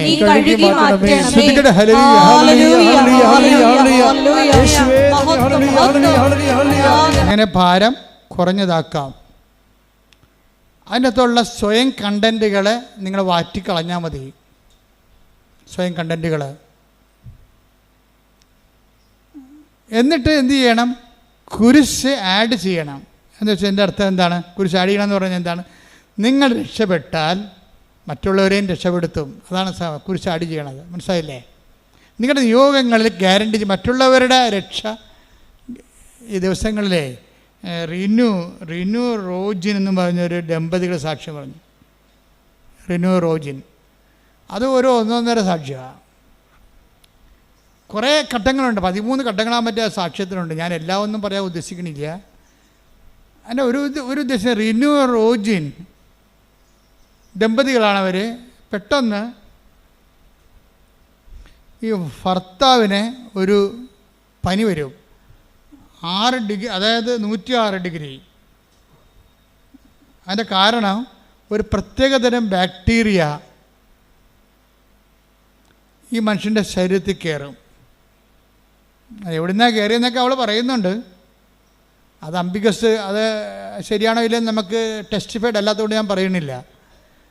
പക്ഷെ പനി വിട്ട് മാറുന്നില്ല. പനി കയറി പോയി അവസാനം ഡോക്ടർ ഇവളോട് പറയുവേ, ഐസിയുലേക്ക് മാറ്റി കഴിഞ്ഞിട്ട് പറയും, ഐസിയുന്ന് എത്ര കാലം കഴിയുമ്പോൾ എടുക്കാൻ പറ്റുന്ന അറിയത്തില്ല, ഈ ബാക്ടീരിയ കയറി കാരണം. എന്നാ ബാക്ടീരിയ ആണത്? Staphylo ficus, caucus. Staphylo caucus എന്ന് പറഞ്ഞൊരു ബാക്ടീരിയയാണ്. അത് കയറിയിട്ട് ബ്രെയിനിൽ കയറും, പിന്നെ കിഡ്നിയിലും കരളിലും ഒക്കെ കയറും. ഇൻറ്റേർണൽ ഓർഗൻസ് എല്ലാം ഡാമേജ് ആകും. ഭയങ്കര സീരിയസ് ആയി, അയാളെ മരിക്കുന്നൊരു കണ്ടീഷനായി. അപ്പോൾ ഇവൾ പറയണ കുറേ വാക്കുകളുണ്ട്. സാക്ഷ്യം നിങ്ങൾ കേൾക്കണ്ട. റിനുവിൻ്റെ സാക്ഷ്യം ഒരു ക്വാളിറ്റി ആയിട്ടുള്ള സാക്ഷ്യമാണ്. Plain miracle by miracle. ഒത്തിരി മിറക്കിൾസ് ഉണ്ടെങ്കിലും മിറക്കിൾ അല്ല അതിൻ്റെ അകത്തുള്ള സംഭവം. മിറക്കിളിനേക്കാൾ ഉപരി അതിൻ്റെ അകത്തൊരു സ്പൈനൽ കോഡ് പോകുന്നുണ്ട്. ദൈവാനുഭവത്തിൻ്റെയും ദൈവത്തിൻ്റെ കണ്ടെത്തലിൻ്റെയും ഒരു സ്പൈനൽ കോഡ് പോകുന്നുണ്ട്. അപ്പം ഇവൻ്റെ ഡെലീറിയം സിറ്റുവേഷൻ ദൈവം മരിച്ചു പോകുന്നുള്ള ചിന്ത വരുമ്പോൾ ഉടനെ ഇവൾ പറയണത്, എനിക്കൊരു അഭയവുമില്ല. ആകപ്പാടെ എനിക്കുള്ളത് എന്താണ്? എൻ്റെ ഉടമ്പടിയാണെന്ന്. ഓ, എന്നെ വർത്താന, വല്ലാത്ത വർത്താന. ആ ഒരു സിറ്റുവേഷനിലേ എനിക്ക് ആകപ്പാടെയുള്ള അഭയം. കാര്യം ഇതിന് മരുന്നില്ല, ഒരു ഓപ്പറേഷൻ വേണം. ഏതെല്ലാം ഓർഗൻസ് ഓപ്പറേറ്റ് ചെയ്യണമെന്നൊരു പിടിയില്ല. സർജൻ എപ്പോഴും എന്നെ കാണുമ്പോൾ പറയും, കാശ് റെഡിയാക്കിക്കോ. സർജനെ കാണുമ്പോഴൊക്കെ പേടിയാണ്. ആ മനുഷ്യൻ പിടിക്കുന്ന 2 കാര്യം പറയാനാണ്. എന്താണ്? ഓപ്പറേഷൻ കാശ് റെഡിയാക്കിക്കോ, പിന്നെ മാനസികമായിട്ട് ഒരുങ്ങിക്കൊള്ളാൻ. ചിലപ്പോൾ ചത്തുപോകുന്നതായി പറയണത്. ഇവർക്ക് അത്രേ പറയാൻ പറ്റത്തുള്ളൂ. എത്ര വലിയ സർജനായെന്ന് പറഞ്ഞാൽ, എത്ര എക്സ്പീരിയൻസ് ആയാലും ഒരു വിഷയം നമുക്കുണ്ടായാൽ അവർക്ക് 2 കാര്യങ്ങളെ പറയാൻ പറ്റത്തുള്ളൂ. എന്താണ്? ഒന്ന്, മാനസികമായിട്ട് ഭർത്താവിന് മരണത്തിനായി നിങ്ങൾ ഒരുങ്ങിക്കൊള്ളുക. രണ്ടാമത്തെ എന്താണ്? കാശ് റെഡിയായിക്കൊള്ളുക. പോരെ. അപ്പോൾ അവൾ പറയണതേ അതാണ് എന്നോട് പറഞ്ഞത്. പക്ഷേ എനിക്ക് ഫീൽ ചെയ്തത് എന്താണെന്നറിയാവോ? ഞാൻ കല്യാണ നിശ്ചയത്തിൻ്റെ ദിവസം ഞാൻ കർത്താവിനോട് ചോദിച്ചു, കർത്താവേ, ഞാൻ കെട്ടാൻ പോകുന്ന പയ്യൻ നീയാണ് സെലക്ട് ചെയ്തത്, അതാ ചുമ്മാ എനിക്ക് തോന്നിയതാണെന്ന് ചോദിച്ചു.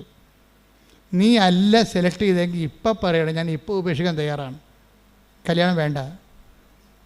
എന്നിട്ട് ഇവിടെ വന്നിട്ട് കല്യാണ നിശ്ചയത്തിൻ്റെ തലേ ദിവസം വിശ്വാസപ്രമാണം ചൊല്ലും. ഒരു റിലേഷൻ കണ്ട. അതാണ് ഈ ക്രൈസ്റ്റ് എന്ന് പറയുന്ന യാഥാർത്ഥ്യങ്ങളോടുള്ള ഇൻറ്റിമസി എന്ന് പറയണത്. ചില ആൾക്കാർ കാണിക്കുന്നത് നമുക്ക് ഞെട്ടിപ്പിക്കുന്നതാണ്. അവർ കല്യാണ നിശ്ചയത്തിൻ്റെ തലേ ദിവസം പറയണേ, കർത്താവേ, ഈ കെട്ടാൻ പോണ പയ്യൻ നിൻ്റെ സെലക്ഷനാണോ? അത് മാനുഷികമായിട്ടുണ്ടായ സംഭവമാണോ ഇത്? ഇനി ആണോ അല്ലേന്ന് നീ പറഞ്ഞാൽ, നീ എന്ത് പറഞ്ഞാലും ഞാൻ അതിൻ്റെ കൂടെ നിൽക്കുമെന്ന് പറഞ്ഞു. അപ്പോൾ അവിടെ ആരുമില്ല, അവളുടെ ദൈവവും മാത്രമേ ഉള്ളൂ. അപ്പോൾ കർത്താവ് വചനം എടുത്തപ്പോൾ അവളോട് സംസാരിച്ചു. Take the word of God. സ്തുതിക്കട്ടെ. ഹല്ലേലൂയ. ജെറമിയ 29:11. കർത്താവ് അരുളി ചെയ്യുന്നു,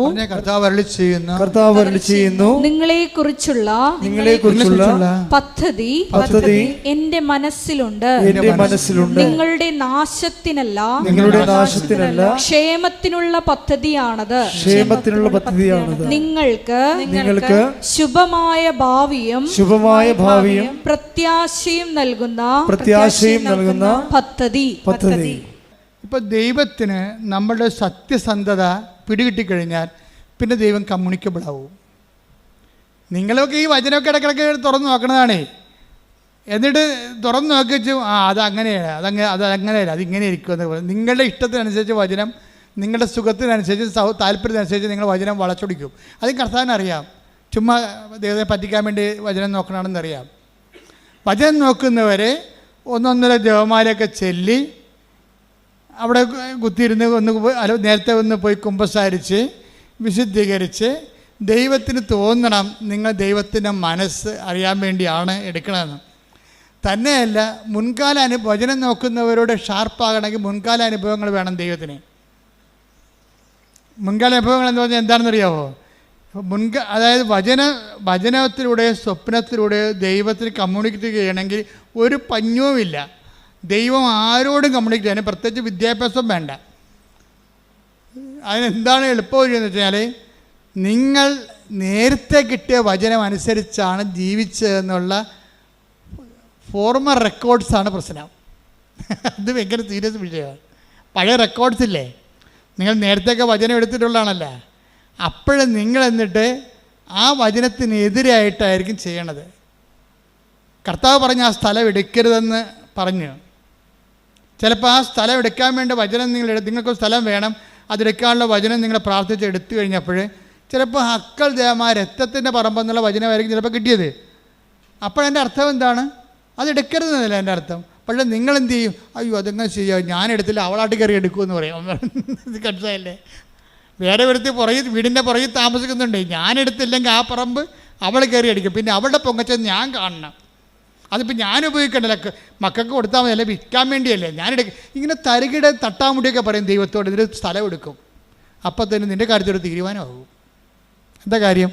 നീ ഒരു വചനം പറഞ്ഞാലും നിൻ്റെ താല്പര്യം അനുസരിച്ചുകൊണ്ട് നീ നിൻ്റെ ലാഭം നോക്കിയും നീ അത് വളച്ചൊടിച്ചിട്ട് ദൈവത്തിൻ്റെ വചനത്തെ നിരാകരിക്കൂ. അങ്ങനെ ഒരിക്കൽ നിരാകരിച്ചാൽ പിന്നെ വചനത്തോട് സംസാരിക്കത്തില്ല. വചനത്തെ സംസാരിക്കേണ്ട ഒരു കുഴപ്പമില്ല. ഞങ്ങളൊക്കെ തന്നെ ഈ വചനം തുറന്നു നോക്കി തന്നെയും വചനം എടുപ്പിച്ചും തന്നെ ജീവിക്കണത് എത്രയോ വർഷങ്ങളായി. Sharp ഷൂട്ടാണ്, correct. 2+2 4 പറയത്തുള്ളൂ, അല്ലാതെ 4.1 ഒന്നും പറയത്തില്ല. ദൈവം ഇൻട്രാക്ട് ചെയ്യണമല്ല, അതിൻ്റെ മീഡിയം അതാണ്. എല്ലാ സമയത്തുമൊക്കെ നമ്മളുടെ കൂടെ ഇങ്ങനെ നിഴല് പോലെ ഇങ്ങനെ ദൈവം സഞ്ചരിക്കും. ഉടമ്പടി പോലെ ഇങ്ങനെ സഞ്ചരിക്കാൻ പറ്റിയ ഒരു സംഭവമില്ല.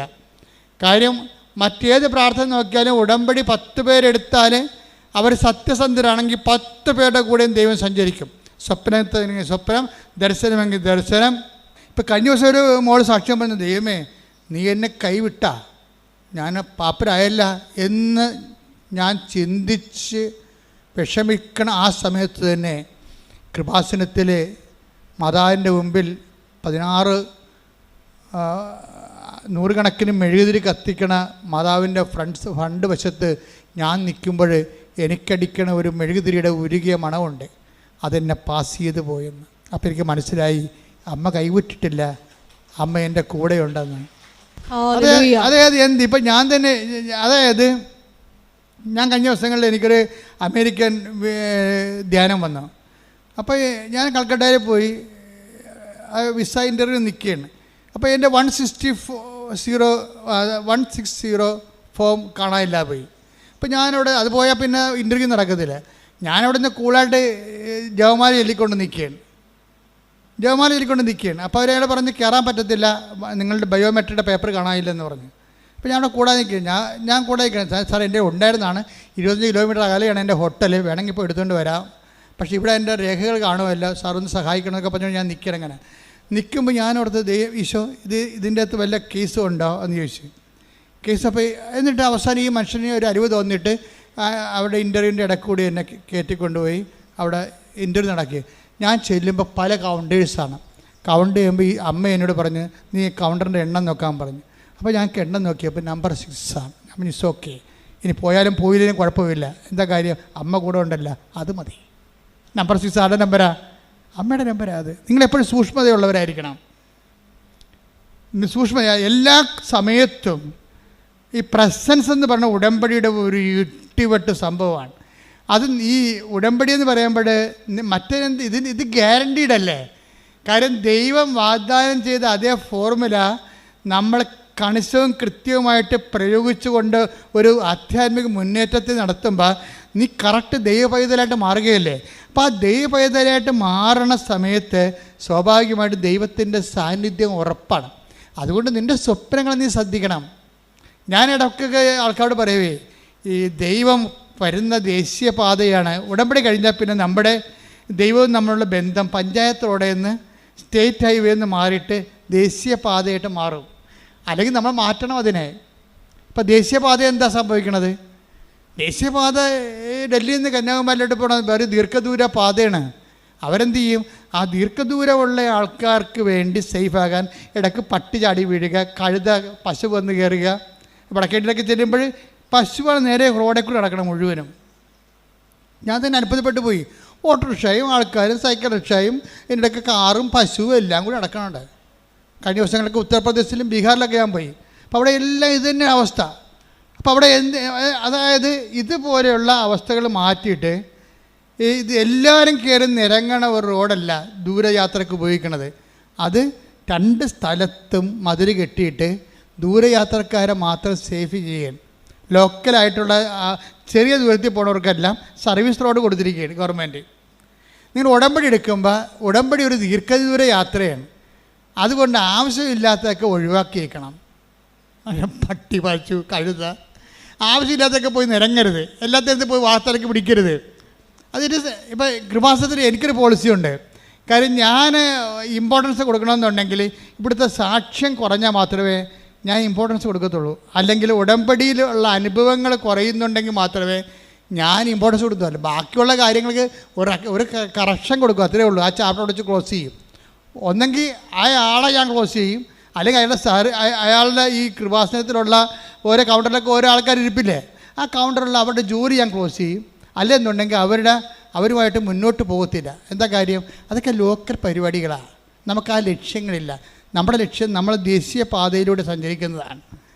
അപ്പോൾ നിത്യതയ്ക്കുള്ള യാത്രയിൽ നമ്മളെപ്പോഴും പ്രയോറിറ്റി കൊടുക്കണം.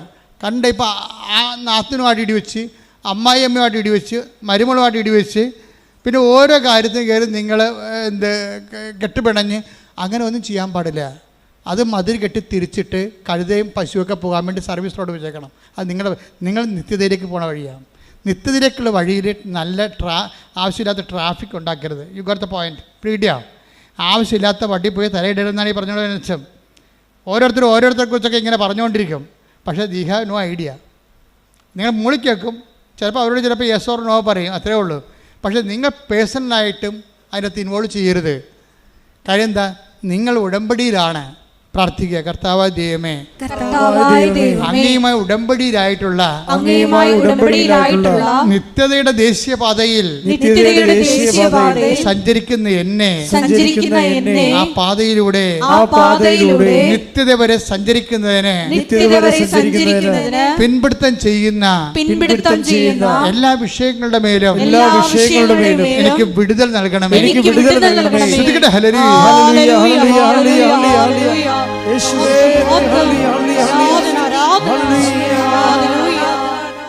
റീനോട് സർജൻ എന്താ പറയണത്? പൈസ റെഡിയാക്കി വെക്കണം, പിന്നെ എന്താണ്, എന്ത് കാഷ്വാലിറ്റിയും ഫേസ് ചെയ്യാൻ മനസ്സൊരുക്കം ഉണ്ടാകണം. അത്രേ ഉള്ളൂ. അപ്പോൾ റീനു പറയും, അത് കുഴപ്പമില്ല. ഞാൻ കർത്താവിനോട് ചോദിച്ചായിരുന്നു ഈ മനുഷ്യനെ കല്യാണം കഴിക്കാൻ നേരത്ത്, നിശ്ചയത്തിൻ്റെ ദിവസം തന്നെ ചോദിച്ചു, നിൻ്റെ സെലക്ഷനാണോ എൻ്റെ സെലക്ഷനാണോ പറഞ്ഞപ്പോൾ കർത്താവിനോട് പറഞ്ഞു, കുഴപ്പമില്ല, എനിക്ക് നിന്നെക്കുറിച്ചുള്ള പദ്ധതിയാണ് നിൻ്റെ ഭർത്താവെന്ന് പറഞ്ഞു. അയ്യോ, അപ്പോൾ എനിക്ക് പറഞ്ഞു ഞാൻ ഹാപ്പിയായി. ഞാൻ ഹാപ്പിയായി. എന്തൊക്കെയാണ്? ഈ മനുഷ്യന് എന്ത് സംഭവിച്ചാലും അത് ദൈവത്തിൻ്റെ പദ്ധതിയാണ്. അതാണ് ക്രിസ്തുവിനെ കക്ഷി ചേർക്കണേ. ഓരോ മനുഷ്യന്മാർ വളരണത്. അവർക്കൊരു 10-26 വയസ്സേ ഉള്ളതെന്ന് കണ്ടിട്ട്, പക്ഷേ ഇട്ടിവിടെ വർദ്ധാനം പറയണത് 10-76 കൊല്ലം ഇവിടെ ജീവിച്ചതിൻ്റെ ആധ്യാത്മിക അനുഭവമാണ്. ആധ്യാത്മിക അനുഭവത്തിൽ റിനു പറയുന്നൊരു കാര്യമുണ്ട്. അതായത് ഞാൻ അനുഭവിച്ച് വളർന്ന ഒരു സത്യമുണ്ട്. അനുഭവിച്ച് വാക്കിൻ്റെ ഇങ്ങനെ എടുത്തെടുത്ത് പറയണം. ഞാൻ അനുഭവിച്ച് വളർന്ന ഒരു സത്യമുണ്ട്. എന്താണ് ആ സത്യം? എൻ്റെ പൊന്നു തമ്പുരാൻ എന്നെ ഒരു കാരണവശാലും കൈവിടത്തില്ലെന്ന്. ഓരോ അനുഭവങ്ങളും ഭയങ്കര സംഭവമല്ലേ. അതായത് റിനു ഹാപ്പിയാണ്. ഇതിൻ്റെ ഇടയ്ക്ക് ഈ സർജൻ ഇങ്ങനെ പറയാനുള്ള കാരണമുണ്ട്. കാര്യം റിനു എന്തുകൊണ്ടാണ് ഇങ്ങനെ എന്ന് പറഞ്ഞാൽ ഞാൻ അനുഭവിച്ചു വളർന്ന ഒരു സത്യമുണ്ട്. എന്റെ പൊന്നു തമ്പുരാൻ ഒരിക്കലും എന്നെ കൈവിടത്തില്ല. ഇതാണ് ഇത് എല്ലാവർക്കും ഉള്ള അനുഭവമാണ്, എല്ലാവർക്കും ഉണ്ടാകേണ്ട അനുഭവമാണ്. എന്താണ്? ദൈവം നിങ്ങളെ കൈവിടത്തില്ല. അത് ബൈബിളിൻ്റെ I will not abandon you at any cost എന്ന് പറയത്തില്ലേ? 13:5. ഞാൻ നിന്നെ ഒരു വിധത്തിലും അവഗണിക്കുകയോ എന്ന് പറഞ്ഞ ഞാൻ നിന്നെ ഒരു വിധത്തിലും അവഗണിക്കുകയോ ഉപേക്ഷിക്കുകയോ ഇല്ല എന്ന് അവിടുന്ന് പറഞ്ഞിട്ടുണ്ടല്ലോ. അതാണ് അതിൻ്റെ വചനം. അതാണ് ഈ റിനു പറയണത്. ഞാൻ അനുഭവിച്ച് വളർന്ന ഒരു സത്യമുണ്ട്. എന്താ സത്യം? അവിടുന്ന് തന്നെ ഒരു കാരണവശാലും കൈവിടത്തില്ലെന്ന്. എന്താ ഇങ്ങനെ പറഞ്ഞേറെ? ഇങ്ങനെ പറയാൻ കാരണം, ഇവളുടെ ഭർത്താവിനെ സ്കാൻ ചെയ്ത് കഴിഞ്ഞപ്പോൾ ഹൃദയത്തിൻ്റെ ധമനിയിൽ ഒരു വെജിറ്റേഷൻ. അപ്പോൾ ഡോക്ടർ പറഞ്ഞ് ഇത് ബ്ലഡ് ബ്ലോക്ക് ചെയ്യും, ഹൃദയം ഓപ്പറേറ്റ് ചെയ്യേണ്ടി വരുമെന്ന് പറഞ്ഞ്. അപ്പോൾ 1 by 1 ആയിട്ടേ ഈ മനുഷ്യനെ ഇപ്പോൾ കൊണ്ടുപോയ രോഗമല്ല ഇപ്പോൾ ഉള്ളത്. ഇപ്പോൾ ഉള്ളത് ഹൃദയത്തിൻ്റെ വാൽവിൻ്റെ ഉള്ളിലൊരു വെജിറ്റേഷൻ, പൂപ്പൽ ഇങ്ങനെ കൾച്ചർ ചെയ്ത് വരിക, അത് വളർന്ന് വരികയും അത് വളർന്നു വരുന്നതനുസരിച്ച് ബ്ലോക്ക് ചെയ്തുകൊണ്ടിരിക്കും. അപ്പോൾ അവൾ എന്നാ ചെയ്തതെന്ന് വെച്ച് കഴിഞ്ഞാൽ, അവൾ ആശുപത്രി ചാപ്പലിൽ കയറിയിട്ട് പറഞ്ഞു, ഞാൻ ഒറ്റക്കാണെന്ന് പറഞ്ഞ് കർത്താവിൻ്റെ. അപ്പം ചാപ്പലിലെ മുഴുവൻ ലൈറ്റ് ഓഫായി കിടക്കിയിരുന്നു. ഞാൻ ഒറ്റക്കാണെന്ന് പറഞ്ഞപ്പോൾ, അവളങ്ങനെ പറയാൻ കാരണമുണ്ട്. അവളുടെ അമ്മ ഒരിക്കൽ അവളോട് പറഞ്ഞു, കൃപാസനം പത്രം കാണിച്ചു കൊടുക്കും. എടി ഇത് കണ്ടേടി, ഈ പത്രാധിപെക്കുറിച്ച് ഈ പ്രാവശ്യം അച്ഛൻ എഴുതിയിരിക്കണ വായിച്ചേ. മോസസ് ഈജിപ്തിൽ ഫറവോനടുത്ത് പോകാൻ പറഞ്ഞപ്പോൾ മോസസ് പറഞ്ഞു, ഞാൻ ഒറ്റക്കാണെന്ന് പറഞ്ഞ്, ഞാൻ എങ്ങനെ പോകും? അപ്പോൾ പറഞ്ഞു, ഞാൻ നിൻ്റെ കൂടെ വരുമെന്ന്. അപ്പോൾ എന്നിട്ട് ഞാനത് വ്യാഖ്യാനിച്ച് പറഞ്ഞു, നമ്മൾ ഒറ്റക്കാണെങ്കിൽ ഉറപ്പായിട്ടും കർത്താവ് കൂടെ ഉണ്ടാകുമെന്ന്. അവളിപ്പോൾ ഭർത്താവിൻ്റെ ഹൃദയനാളിക്ക് പൂപ്പലടിച്ചപ്പോൾ സർജൻ ഹൃദയം ഓപ്പറേഷൻ ചെയ്യണം, അത് കാഷ്വാലിറ്റി ഉണ്ടാക്കുമെന്ന് പറഞ്ഞപ്പോൾ അവൾ പറഞ്ഞു, ഞാൻ ഒറ്റക്കാണെന്ന്. അപ്പോൾ ആ ഇരുട്ടത് ചാപ്പലിൽ മങ്ങിയ വെളിച്ചത്തിൽ ഞാൻ എൻ്റെ യേശുവിനെ കണ്ടെന്ന്. ശ്രുതിക്കട്ടെ ഹല്ലേലൂയ.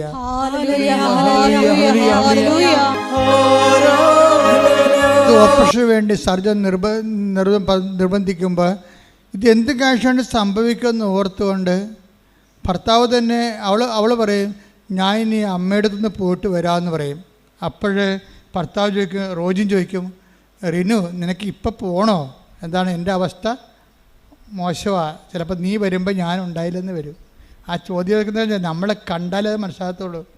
ഇവിടെ പറയും, ഇനിയിപ്പോൾ ഒരു തീരുമാനത്തിൻ്റെ സമയമായില്ലേ, ഇനി ഞാൻ അമ്മയെടുത്ത് പോയിട്ട് വരാമെന്ന് പറയും. അമ്മയെടുത്ത് വരാൻ പോകുമ്പോൾ ഭർത്താവ് തേങ്ങും, റീനു നിനക്ക് ഇപ്പം പോകണോ എന്ന് ചോദിക്കും. അപ്പോൾ റീനു പറഞ്ഞ ഉത്തരവുണ്ട്, റോജിൻ ഞാൻ എപ്പോഴെങ്കിലും പോയപ്പോൾ നിങ്ങൾക്ക് ഗുണമല്ലാതെ ദോഷം വന്നിട്ടുണ്ടോയെന്ന് ചോദിക്കും. അപ്പോൾ എന്നാൽ നീ പോകാൻ പറയും. ഇവിടെ പോയിട്ട് തിരിച്ചു ചെല്ലുമ്പോൾ ഈ വെജിറ്റേഷൻ കാണാനില്ലെന്ന് ഡോക്ടർ പറയും. അതാണ് റിന്യൂ പറയണത്. ഞാൻ അനുഭവിച്ച് വളർന്ന ഒരു സത്യമുണ്ട്. എന്താണ്? ഞാൻ അനുഭവിച്ച് വളർന്ന ഒരു സത്യമുണ്ട്. എന്താണ്? എൻ്റെ ദൈവം ഒരിക്കലും എന്നെ ഉപേക്ഷിക്കത്തില്ല. ഇത് നമ്മളെല്ലാവരും അനുഭവിച്ച് വളരേണ്ട സത്യമാണ്. ഈ ഉടമ്പടി നിന്നോട് പറയണത് എന്താ? ഉടമ്പടി ആക്കിയതിൻ്റെ കാര്യം എന്താണ്? ബൈലാറ്ററൽ എഗ്രിമെൻറ്റിലൂടെ നിൻ്റെ കർത്താവിൻ്റെ കരങ്ങളെ നിന്നെ പിടിപ്പിക്കാൻ വേണ്ടി തന്നെയാണ്. നിങ്ങൾ ഒരുമിച്ചല്ലേ ഇനി യാത്ര വരണ ദൈവമായിട്ട്. ആ ഒരുമിച്ച് യാത്രയാകാൻ വേണ്ടിയാണ് നിങ്ങളോട് പല സമയത്തും ദൈവത്തിൻ്റെ സാന്നിധ്യത്തിൻ്റെ ഒരു അറ്റ്മോസ്ഫിയറും ആംബിയൻസും ക്രിയേറ്റ് ചെയ്യാൻ വേണ്ടിയാണ് അവൻ പറയണ പോലെ നമ്മൾ ചെയ്യണത്. പിടികിട്ടിയാ? അതിങ്ങൾ മനസ്സിലാക്കണം. ഈ ആംബിയൻസ് ആൻഡ് അറ്റ്മോസ്ഫിയർക്ക് നമ്മൾ ദൈവത്തിൻ്റെ സാന്നിധ്യം ഗ്യാരണ്ടി ചെയ്യണ ഒരു ആംബിയൻസ്, ഒരു അറ്റ്മോസ്ഫിയർ, ഒരു സാഹചര്യം, ഒരു കാലാവസ്ഥ നമ്മൾ രൂപപ്പെടുത്തിയെടുക്കുന്നതിൻ്റെ ഉദ്ദേശം എന്താ? അതുകൊണ്ടാണ് ഈ റിന്യൂ പറയവേ, എൻ്റെ ഭർത്താവ് ഇങ്ങനെ മരണത്തോട് നോക്കി നിൽക്കുമ്പോഴും എൻ്റെ മനസ്സിൽ ഞാൻ കർത്താവിന് പറയും, കർത്താവേ കല്യാണ നിശ്ചയത്തിൻ്റെ തലേ ദിവസം ഞാൻ നിന്നോട് ചോദിച്ചതല്ലേ നിൻ്റെ സെലക്ഷനാണോ എന്ന്. അപ്പോൾ നീ പറഞ്ഞില്ലേ നിൻ്റെ പദ്ധതിയാണെന്ന്. അപ്പോൾ എനിക്ക് പ്രശ്നമില്ല, എന്തെങ്കിലും വന്നാൽ നീ നോക്കിക്കൊള്ളുമല്ല. എന്നിട്ട് ഇന്നും അതിനെ കൺക്ലൂഡ് ചെയ്യുന്ന രീതിയുണ്ട്.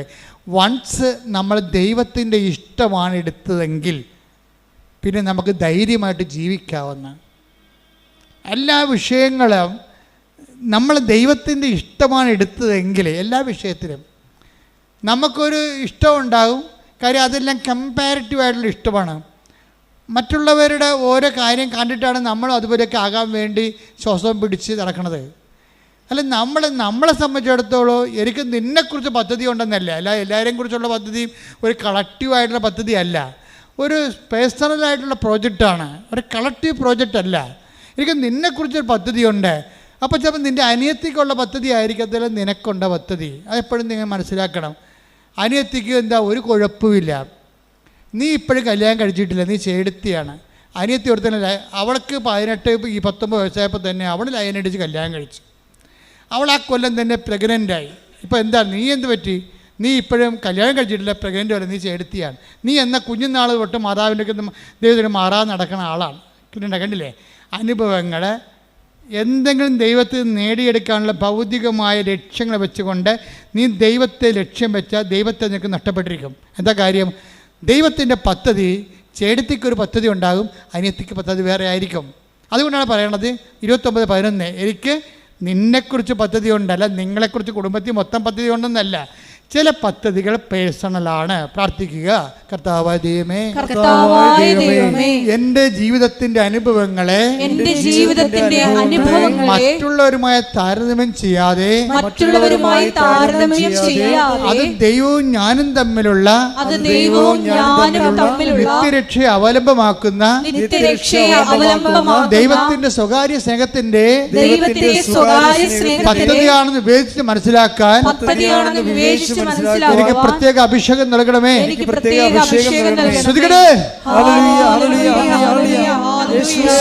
നമ്മളൊരു ഇതുപോലുള്ളൊരു ജംഗ്ഷനിൽ വന്നു കഴിഞ്ഞാൽ നമ്മൾ അഭിമുഖീകരിക്കേണ്ടി വരേണ്ട ഒരു യാഥാർത്ഥ്യം എന്ന് പറയണത്, നമ്മുടെ അപേക്ഷയും ആവശ്യവും ചില സമയത്ത് രണ്ടായിരിക്കും.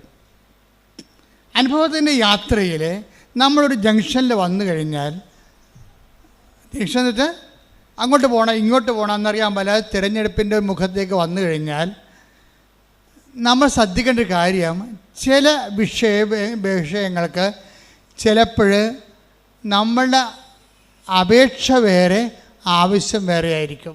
നമ്മുടെ ആവശ്യം എന്താണെന്ന് ദൈവത്തിന് കൃത്യമായിട്ട് അറിയാം. ഇപ്പം തന്നെ ഞാൻ ഒരു ഉദാഹരണം പറയട്ടെ നിങ്ങളോട്. നമ്മുടെ ഈ പത്രോസില്ലേ, പത്രോസ് സുമന്ദ്ര ദേവാലയത്തിലോട്ട് പോകുന്ന ഒരു സംഭവം ബൈബിൾ പറയുന്നുണ്ട്. അപ്പോൾ ഒരു മുടന്തൻ അവിടെ കുത്തിയിരിപ്പുണ്ട് അല്ലേ? ആ മുടന്തൻ എന്താ ചെയ്യണത്? മുടന്തൻ പത്രോസിനെ കാണുമ്പോൾ കൈ നീട്ടും.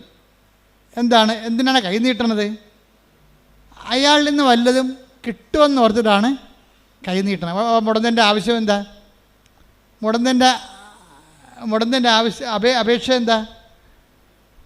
വല്ലതും ഒരു തുട്ട് കിട്ടുക അല്ലേ, 10-12 രൂപ കിട്ടുക എന്നുള്ളതാണ് പുള്ളിയുടെ ആവശ്യം.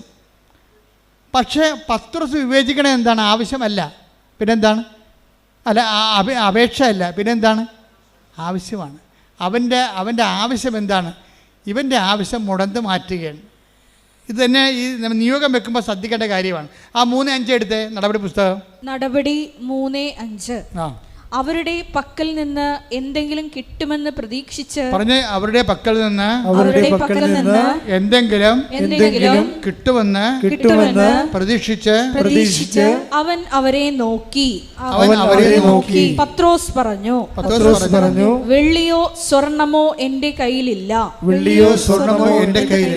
എനിക്കുള്ളത് ഞാൻ നിനക്ക് തരുന്നു. നസ്രായനായ യേശുക്രിസ്തുവിന്റെ നാമത്തിൽ എഴുന്നേറ്റ് നടക്കുക. ഇതാണ് ദൈവത്തിന്റെ ആവശ്യം. എന്താണ്? അവൻ എഴുന്നേൽപ്പിച്ച് നടത്തിയിട്ട് അവിടെ ഉണ്ട്. അവൻ എഴുന്നേറ്റ് നടന്നപ്പോൾ എന്താ സംഭവിച്ചത്? ഇവന് വല്ലതും 2 വെള്ളിത്തുട്ട് കൊടുത്തെങ്കിൽ ഒരു മനുഷ്യനെ അറിയത്തില്ല, അവനും 10 ദിവസം അറിയത്തുള്ളൂ. അവൻ എഴുന്നേൽപ്പിച്ച് നടത്തി കഴിഞ്ഞപ്പോൾ എന്താ സംഭവിച്ചത്? നാട്ടുകാരെല്ലാം പറഞ്ഞു, എടാ ഇവനല്ലേ ആ സുന്ദര കവാടത്തിൽ ഇരുന്നുകൊണ്ട് തെണ്ടിക്കൊണ്ടിരുന്ന ആള്, ഇവൻ്റെ കാലിപ്പോൾ സുഖപ്പെട്ടല്ലേ. ആരാണ് സുഖപ്പെട്ടിയത്? അത് യേശു. കണ്ടാ, സുവിശേഷം പോണ കണ്ടില്ലേ, സുവിശേഷം പ്രചരിക്കണ കണ്ടില്ലേ? ഇതാണ് ഇതിൻ്റെ അകത്ത് ഗുഡ്നസ് എന്ന് പറയണത്. നമ്മുടെ അപേക്ഷ മാത്രമാണെങ്കിൽ അതിനെ അഡ്രസ്സ് ചെയ്യാൻ ദൈവം അത്രയ്ക്ക് ഇൻട്രസ്റ്റ് അല്ല. അത് നിങ്ങൾ പഠിക്കണം. ദൈവത്തിൻ്റെ ഉദ്ദേശം എന്താണ്? യേശു ക്രിസ്തുവിനെ ചർച്ചാ വിഷയമാക്കണം. മനസ്സിലായില്ലേ? ഇപ്പോൾ പിടികിട്ടില്ല ഞങ്ങളെ. അതാണ് അവർ പറഞ്ഞത്. അവൻ അപേക്ഷിച്ചു. അപ്പോൾ പത്രോസ് അവൻ്റെ അപേക്ഷ സ്വീകരിച്ചില്ല. മറിച്ച് എന്താണ്? അവൻ്റെ ആവശ്യം മനസ്സിലാക്കിയിട്ട് പറഞ്ഞു, പൊന്നും വെള്ളിയും ഒന്നും എൻ്റെ ഇല്ല. നീ ചോദിച്ചത് പൊന്നെന്ന് പറയുന്നത് റോമൻ നാണയമാണ്, വെള്ളി എന്ന് പറയുന്നത് ഇസ്രായേലിൻ്റെ നാണയമാണ്.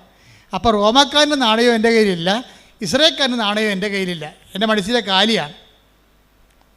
പക്ഷേ എനിക്ക് വേറെ ഒരു സ്വത്തുണ്ട്. അതെന്താണ്? The name of Jesus Christ, നസ്രായന, യേശുവിൻ്റെ നാമം. ഇത് ഞാൻ പഠിച്ചത് വെറുതെ പഠിച്ചതല്ല. അവനെ അകലക്കൂടിയാണെങ്കിൽ അവൻ്റെ കഷ്ടകാലത്ത് അകലക്കൂടിയാണെങ്കിൽ അനുഗമിച്ചുകൊണ്ട് ഞാൻ പഠിച്ചതാണ്. അവൻ എന്നോട് പറഞ്ഞിട്ടുണ്ടായിരുന്നു പണ്ട്, എന്നെ അനുഗമിക്കാൻ ആഗ്രഹിക്കുന്നവൻ സ്വയം പരിത്യജിക്കണം, എൻ്റെ കൂടെ വരണമെന്ന്. അങ്ങനെ പല പരിത്യാഗങ്ങളിലൂടെ ഞാൻ അവൻ്റെ കൂടെ പോയി പഠിച്ചെടുത്തതാണ്. ഇപ്പം അവനാണ് എൻ്റെ ഉള്ളിൽ, അതാണ് എൻ്റെ സ്വത്ത്. റോമാക്കാരൻ്റെ പൊന്നു നാണയമല്ല, ഇസ്രായേൽ ഗവൺമെൻറ്റിൻ്റെ വെള്ളി നാണയമല്ല, എനിക്കുള്ളത് ഞാൻ നിനക്ക് തരുന്നു. Stand up in the name of Jesus Christ. കർത്താവിൻ്റെ നാമത്തിൽ നീ എഴുന്നേറ്റ് നടക്കാൻ പറഞ്ഞപ്പോൾ അവൻ ചാടി എഴുന്നേറ്റ്. അവരെ കണ്ടവരെല്ലാം പറഞ്ഞു, ഇവനല്ലേ അവിടെ സുന്ദര കവാടത്തിൽ എത്ര വർഷമായി അവിടെ കുത്തിയിരുന്ന് തെണ്ടിയത്, ഇപ്പോൾ എനിക്ക് സുഖം പ്രാപിച്ചു. അവനെ കർത്താവ് സുഖപ്പെടുത്തി. എൻ്റെ ദൈവത്തിലെ നിൻ്റെ അപേക്ഷകളെക്കാളും നിൻ്റെ ആവശ്യങ്ങൾ പരിഗണിക്കുന്ന ഒരു ദൈവത്തിൻ്റെ മുമ്പിൽ സാക്ഷിയാകാൻ നീ തയ്യാറായാൽ നിൻ്റെ ഉടമ്പടി ഇന്ന് ക്രാക്കാകും. കൈയടിക്കട്ടെ, ശ്രുതികടാലേ. നിൻ്റെ അപേക്ഷയേക്കാൾ വരെ നിൻ്റെ ആവശ്യത്തിനാണ് ദൈവം പ്രാധാന്യം കൊടുക്കുന്നത്. അതുകൊണ്ടാണ് 6:33 പറയണത്, നിൻ്റെ ആവശ്യം എന്തെന്ന് സ്വർഗസ്ഥനായ പിതാവ് അറിയുന്നു. നീ ആദ്യം ദൈവരാജ്യവും അതിന് നീതിയും അന്വേഷിക്കുക. ബാക്കിയുള്ളതെല്ലാം, നിൻ്റെ ആവശ്യങ്ങളെല്ലാം, നിൻ്റെ അപേക്ഷകളെല്ലാം ദൈവം ചേർത്ത് നൽകുന്നതാണ്. കർത്താവേ, നിൻ്റെ ഉന്നതമായ നാമത്തിന് സ്തോത്രം ചെയ്യുന്നു. കർത്താവേ, അങ്ങയുടെ മക്കൾ, അങ്ങയുടെ അവകാശവും ഓഹരിയുമാകുന്ന മക്കൾ ഇവിടെ തീർത്ഥാടനത്തിൽ പ്രാർത്ഥിക്കുന്നവരും ഓൺലൈനായി പ്രാർത്ഥിക്കുന്നവരും ഈ ധ്യാനം എപ്പോഴെല്ലാം എവിടെ വെച്ചെല്ലാം ഏതെല്ലാം കാലങ്ങളിൽ ആരെല്ലാം കേൾക്കുന്നുവോ അവിടെ വരെല്ലാം ദൈവത്തിൻ്റെ കൃപ ശക്തിയായി ഒഴുകട്ടെ. സ്തുതിക്കട്ടെ. ഹല്ലേലൂയ, ഹല്ലേലൂയ, ഹല്ലേലൂയ. യേശുവേ നന്ദി. ഹല്ലേലൂയ, ഹല്ലേലൂയ, ഹല്ലേലൂയ, ഹല്ലേലൂയ. യേശുവേ ആരാധന, ആരാധന. യേശുവേ നന്ദി, യേശുവേ മഹത്വം. ഹല്ലേലൂയ. പിന്നെ മക്കളെ, വളരെ ദൈവത്തിൻ്റെ കൃപ, ശക്തി, വിടുതൽ, സൗഖ്യമൊക്കെ കരനടിക്കുമ്പോൾ നിറഞ്ഞു നിൽക്കുന്ന ഒരു സമയമാണ്. നിങ്ങൾ ഹൃദയത്തെ സന്തോഷിക്കണം. വിഷാംശം ശരീരത്തിൽ പ്രവേശിച്ചവരെ കർത്താവിൻ്റെ വിശുദ്ധമായ രക്തം കലർത്തിക്കൊണ്ട് അവരുടെ കെടു രക്തത്തിൽ നിന്ന് അവരെ വിശുദ്ധീകരിച്ചുകൊണ്ട് ത്വക്ക് രോഗങ്ങളിൽ നിന്നും മറ്റു രോഗങ്ങളിൽ നിന്നും മാംസത്തിൻ്റെ ചൊറിഞ്ഞു പൊട്ടകളിൽ നിന്ന് സുഖപ്പെടുന്ന സന്ദേശമുണ്ട്. ശ്രുതിക്കട്ടെ.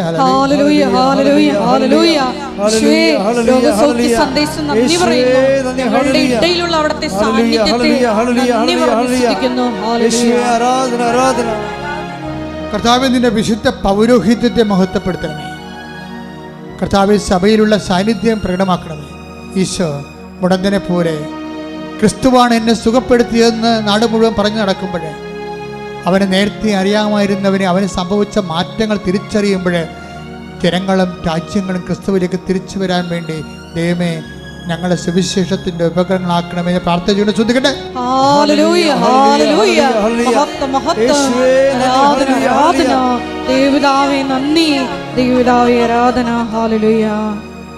കർത്താവേ, മുതുക് രോഗികളെ ഇപ്പൊ അങ്ങ് കാണിച്ചു തരുന്നുണ്ട്. പിൻകഴുത്തിന് താഴെ നീര് കെട്ടിക്കിടക്കുന്നവരെയും നീരിറങ്ങിപ്പോകാതിരിക്കുന്നവരെയും അതുകൊണ്ട് ശരീരം ചൂടായിരിക്കുന്നവരെയും അവർക്കുറങ്ങാൻ പറ്റാത്തവരെയും ഈശോ നിന്റെ തിരുമുറിവാർന്ന് വലത് കർത്താവ് സ്പർശിക്കണമേ. കർത്താവ് ശരീരത്തിന് മുഴകളുള്ളവരെ, സിസ്റ്റുള്ളവരെ, കർത്താവ് ഗ്രോത്ത് ഉള്ളവരെ നീ സ്പർശിക്കണമേ. യേശു ക്രിസ്തു ഉന്നതമായ നാമത്തിലെ എല്ലാ സിസ്റ്റുകളും ഗ്രോത്തുകളും മുഴകളും യേശുവിന്റെ നാമത്തിൽ മാറിപ്പോകട്ടെ.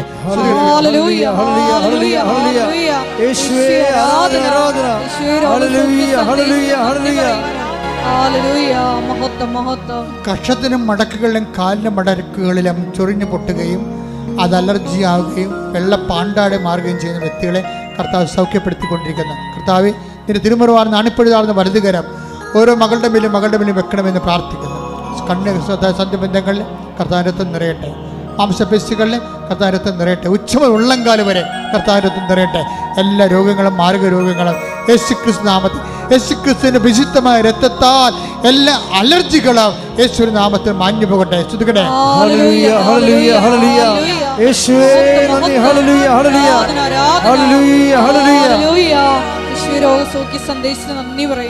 കർത്താവ് 1 Corinthians 1:4 പ്രാർത്ഥിക്കുന്ന help those who are all kind of travels, എല്ലാ തരത്തിലുള്ള ക്ലേശം അനുഭവിക്കുന്നവരെ സഹായിക്കും കർത്താവേ.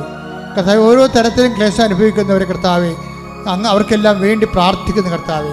അമ്മയെ പരിശുദ്ധമേ കൃപാസനം നടത്താറെ ജീവനോടെ പ്രത്യക്ഷപ്പെടുക. പ്രത്യക്ഷത്തിൻ്റെ സ്ഥിരീകരണത്തിനായി ആയിരക്കണക്കിന് ആരാധന നടത്തി ആരാധന സന്നിധാനത്തിൽ നിന്ന് യേശുക്രിസ്തു നാമത്തെ കൽപ്പിക്കുന്ന മാരക രോഗങ്ങൾ, തീരാവേദികൾ, ജീവിത ദുരിതങ്ങൾ യേശു നാമത്തിൽ മാറിപ്പോകട്ടെ.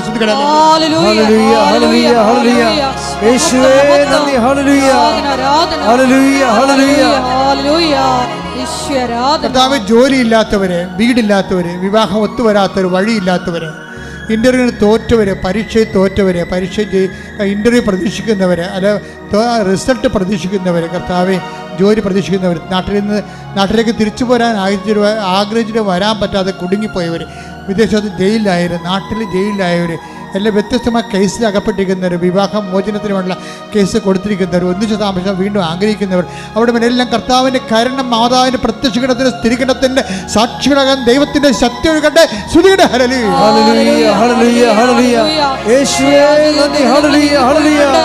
കർത്താവ് നിന്റെ വിശുദ്ധ പൗരോഹിത്യത്തെ മഹത്വപ്പെടുത്തണമേ.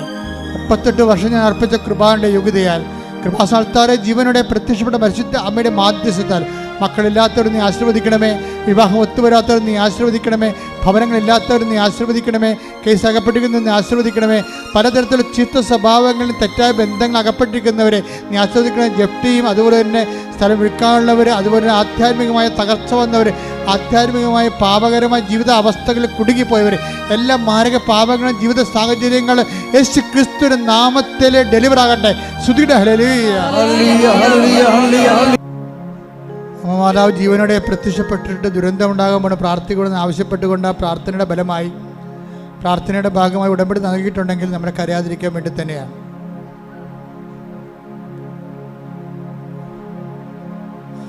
നീ കറക്റ്റ് റൈറ്റായിട്ടുള്ള സ്ഥലത്താണ് നീ വന്നിരിക്കണമെന്ന് ആദ്യം ഓർക്കണം.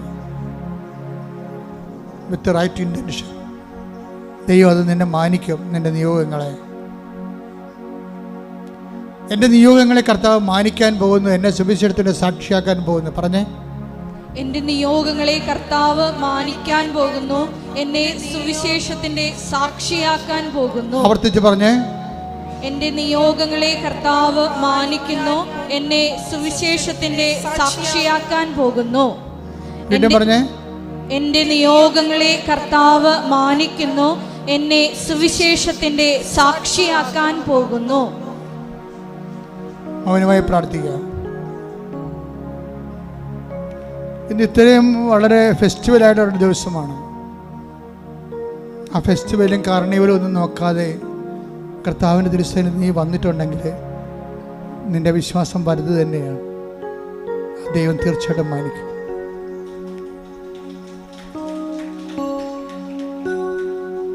കർത്താവിനെ തന്നെ നോക്കുക. കർത്താവ്, അങ്ങയുടെ അവകാശവും അങ്ങയുടെ ഓഹരിയുമാകുന്ന മക്കള് മുടന്തം പത്തോത്തിനെ സൂക്ഷിച്ച് നോക്കിയ പോലെ അങ്ങയെ സൂക്ഷിച്ച് നോക്കുകയാണ്. അങ്ങയുടെ നാമത്താൽ അവരെ മഹത്വപ്പെടുത്തുന്ന പ്രാർത്ഥിക്കുന്നു. അവർ നിനക്ക് സാക്ഷികളായ സന്തോഷത്തോടെ ഈ സാക്ഷി കൂടാരത്തിൽ വന്നുകൊണ്ട് നിന്നെ മഹത്വപ്പെടുത്താനും ലോകത്തോട് വിളിച്ചു പറയുവാനും നിനക്ക് വേണ്ടി ജീവിക്കുവാനും അവരുടെ സങ്കടങ്ങളെ, കണ്ണുനീരിൻ്റെ രോഗങ്ങളെ യേശുക്രിസ്തു നാമത്തിൽ നിമിഷം നീങ്ങിപ്പോകട്ടെ. സ്തുതിയുടെ ഹല്ലേലൂയ. ഹല്ലേലൂയ, ഹല്ലേലൂയ, ഹല്ലേലൂയ, ഹല്ലേലൂയ, ഹല്ലേലൂയ, ഹല്ലേലൂയ. സമയമാണ്. അച്ഛൻ വിട്ടുപോയ വിഷയങ്ങൾ എൻ്റെ മക്കൾ ഓർത്ത് പ്രാർത്ഥിക്കുക.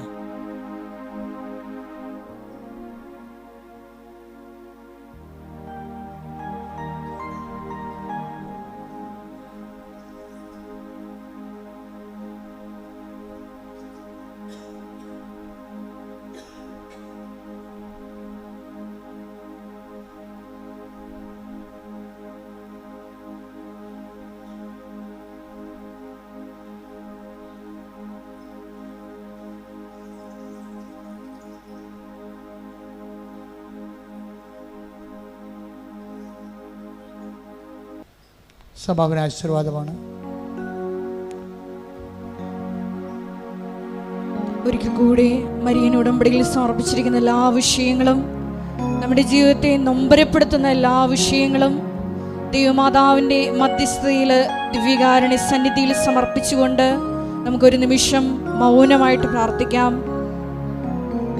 തിരുവചനത്തിലൂടെ നമ്മൾ ശ്രവിച്ചതുപോലെ, എന്നെ അനുഗമിക്കുവാൻ ആഗ്രഹിക്കുന്നവൻ സ്വയം പരിത്യജിച്ച് തൻ്റെ കുരിശുമെടുത്ത് എൻ്റെ പിന്നാലെ വരാൻ കൽപ്പിച്ച ഈശോയെ, ഞങ്ങളുടെ സ്വയത്തെ ഉപേക്ഷിച്ച് നിന്റെ ഹിതം മാത്രം തേടി മുന്നേറുവാൻ ഈ ആരാധനയിലൂടെ ഞങ്ങളെ അഭിഷേകം ചെയ്യണമേ എന്ന് പ്രാർത്ഥിക്കുന്നു.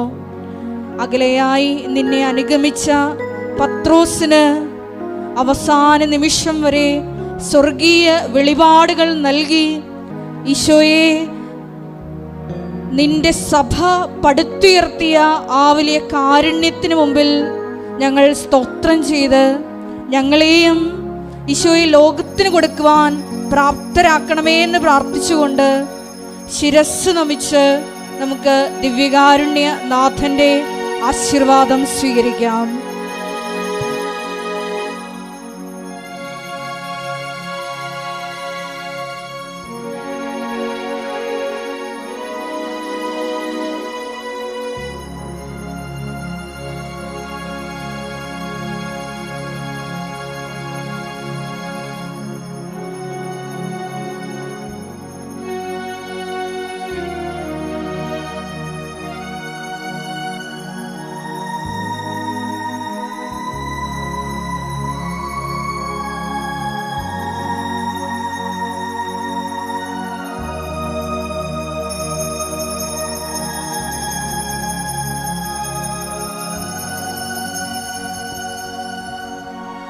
പരിശുദ്ധ പരമമാ ദിവ്യകാരുണ്യമേ,